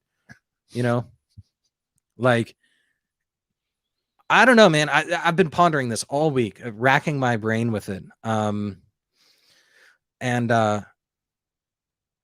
just find it fascinating that we went over there and introduced the concept of property rights, but then also fucked them over in the process, and then fucked them over again by basically turning their little Native American plots into socialist. I mean, we played that. What episode was that, Russ? Like 40, 50, where we played that. Yep. Yeah. The guy from I think it was like Lakota Indian tribe or something, where he was talking about if you want to see the failure of socialism, look at Indian reservations. So we fucked them over like 3 times. Yeah. But I mean, the idea that it's like, Columbus is this evil person for like coming over to the Americas. I mean, what the fuck is he supposed to do? What are they supposed to do? Not venture out? How did the Native Americans get over to the Americas? By venturing out. It happened to be the case there was a land bridge. Yep. They didn't have the technology to do transoceanic crossings at that time. They were pure line of sight navigation back when they came over to the Americas. That's correct. Yep. Through the Bering Strait, dear listener. They went all the way up north and came down through Alaska and Canada down into the Americas. This is provably true. Yeah. So what would happen if there were people there before them? Right. Right. So this whole idea that like Europeans are evil, white people are evil because they came over to the Americas. How the fuck were they supposed to know? They were just doing what humans do, venturing out, exploring the unknown, taking risk so that we can make our lives better. And yeah. And I will say, in the case of what we now call the Native Americans, okay, when they did this is about 10,000 years ago, dear listener. Okay. Now, I may have my facts wrong about this, but I think I'm correct. Okay. They also wiped out the indigenous people, which were the Clovis people. It's actually more like 40,000. Okay. Yeah. That could be. There's carbon backdated artifacts that have been found. Now, this is recent, to be fair. So I'm not trying to BTFO you or anything. This is like recent archaeological evidence that's been found. But they've now been able to carbon backdate some archaeological evidence going back like even as far as 40,000 years, even like into Central America, which means that a couple of thousand years before that, they would have needed to make it to Alaska. So we're looking at like 40,000 years ago ish. But I mean, who's really counting, Yeah. And it also was a slow migration. Call it 1,000 years, dear listener, about 1,000 years, slowly moving. They weren't doing like what Columbus did, sailing the ocean blue and coming to America. It wasn't like that. They didn't have intent. They were just moving. Yeah. Columbus did in like a month or two what took our species thousands of years. Thousands. Yeah. I mean, think about that. Yeah. Think about that. Columbus did in 1 to 2 months what took our species thousands of years to complete. Yep. It's true. Yep. And now Columbus is canceled for Indigenous Peoples Day. He's canceled. So for the sin of being European. And what the fuck does that even mean? Indigenous peoples. There was a time when there were no people there. Yeah, that's correct. Yeah. I mean, if you're a true environmentalist, you should be against indigenous people. for being indigenous. Yeah, I suppose so. Never thought about it that way, but I suppose so. I'm gonna look at it. What does indigenous actually mean? Indigenous, originating or occurring naturally Yeah, it's in a natural. particular place. They didn't occur fucking naturally. Nobody occurred naturally in America. They came there from somewhere else. I was actually, fuck, man. I was thinking about this week too when I was listening to this. The only indigenous people, the only place where you could consider people, human beings, to be indigenous is fucking Africa. Kinda, but yeah. Mm-hmm. Kinda. Yeah, and even a specific part of Africa. I mean, yeah, it kind of goes all over the place. Yeah, there's, some other, Homo erectus and whatnot found in other various places and whatnot. But like fucking, like Africa is basically, as far as we know, the only place where human beings are indigenous. There's no such thing as an indigenous person in the United States or the Americas. We do know a little bit more. About a year ago, they found the jawbone of a species that pre-existed any species in Africa. It's an interesting thing. Nobody knows where at. It's somewhere in Greece. They found it. Yeah, and it's very old. Very old. It does pre-existing human beings. Yes. Yes. Yeah, that's old. Yeah, but that's old news. Well, but I mean, Neanderthals pre-exist human beings, and they were in that was found in Germany. It's a Homo sapiens jawbone. Okay, definitely Homo. But that's the same species, right? It goes back, and it's so old. First of all, they don't have theories about it yet. Let's put it this way: they only have this one piece of evidence, this jawbone. Okay, let me do my homework on that. But it predates life as we know it in Africa. It does. So there's something else. There's another story going on here that we don't know yet. Let me do my homework, and I'll bring it back for 132. So yeah. And I just yeah. Actually, Dan raises a good point. He says I think he misspelled that. Indignantigenous. He means indigenous, I think. Yeah, I'm indigenous. That you think I'm not a naturally existing Texan. Yeah, right. I mean, I'm an indigenous Texan. That's what I am. That's what I am. Yeah, by definition. Yeah. Yep. Yeah. I'm an indigenous American. Yeah. Yeah. Absolutely. Dude. Yeah. All right, that's what we're calling. That's what we're calling it. Dude, that'd be a great name for a podcast, The Indigenous Americans, and we're just like white. We'd get canceled so fast. Yeah. The indigenous people. Yeah. I mean, but seriously, like this bullshit that they've just always been there. Jesus, this is why, we talked about it on a previous show as well about the left, like divorcing morality and science. Oh yeah. Science is a tool. Mm-hmm. It's not an end. Mm-hmm. Mm-hmm. It's a means. Well, yeah, there you go. Zeben 64, divorcing means for men's. Yeah. Like it's just a means to an end, but the end is their agenda. So let's weaponize science. And so, let's rebrand indigenous to mean not something that was naturally occurring in a geographic area, but something that was there before white people. I liken it to this trick that the left always plays, right? Oh my God.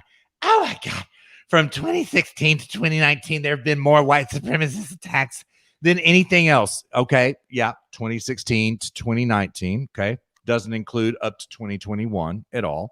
So they put the yardstick here. Okay. They've got things. What we have to do with that? Well, they conveniently neglect things like 9/11, which was not a white supremacist attack. They conveniently forget the Pulse nightclub attack. They conveniently leave that out of the measuring stick. And so what Luke is talking about here, dear listener, with indigenous peoples is if you run the measuring stick far enough back, you're going to get to a point where there were no indigenous people, right? It is a matter of measurement that Luke is talking about. What were you going to say? Sorry about that, bro. Well, but again, I mean, if you want to talk about indigenous, I mean, we have to talk about where the species originated, and that's the indigenous. That is the place where we are indigenous. That's it. That's the only place. Yep.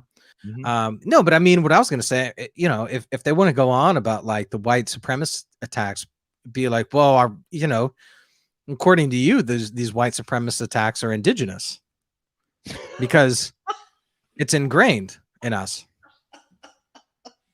So these are indigenous white supremacy attacks.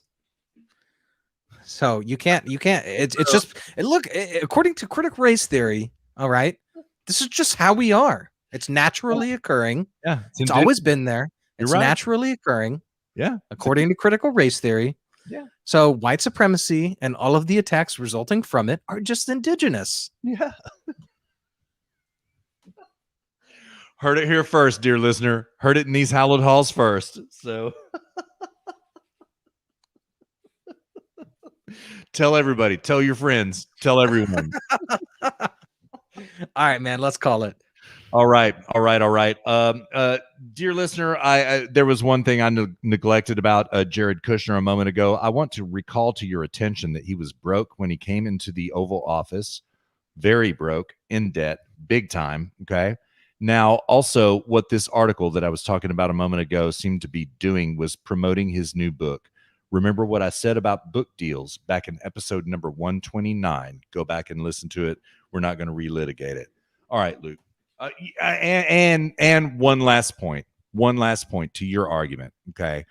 I love how you framed property rights as a function of evolution, because it is human evolution, which you describe. Okay. I love that model so much. Okay. So, dear listener, I want you to, as you hear the great reset, you will eat the bugs and you will love it. You will own nothing and you'll be happy. Okay. I want you to understand that the great reset is counter evolutionary as we go on during the previous weeks. So, yeah. Yeah. Yes, Dan. And privilege is indigenous. Yeah.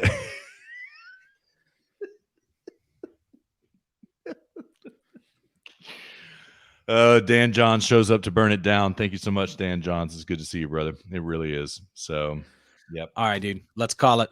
All right, dear listener, we're going to pitch camp. Thank you so much. We've made it all the way down this 3-part 131-mile trek. Team Long got a bone thrown this week. We hope you enjoyed it as much as we did. We're going to pass around beverages. We're going to share some food. We're going to share some instruction. We're going to share each other's company, and we are going to have a good time. Meanwhile, dear listener, you take care of yourself this week. You take care of each other. And Luke, I'll be in touch with you, brother. You heard?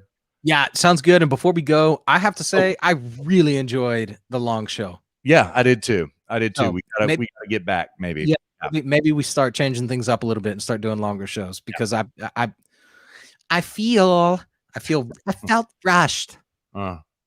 It feels rushed. Maybe we should wait. All right.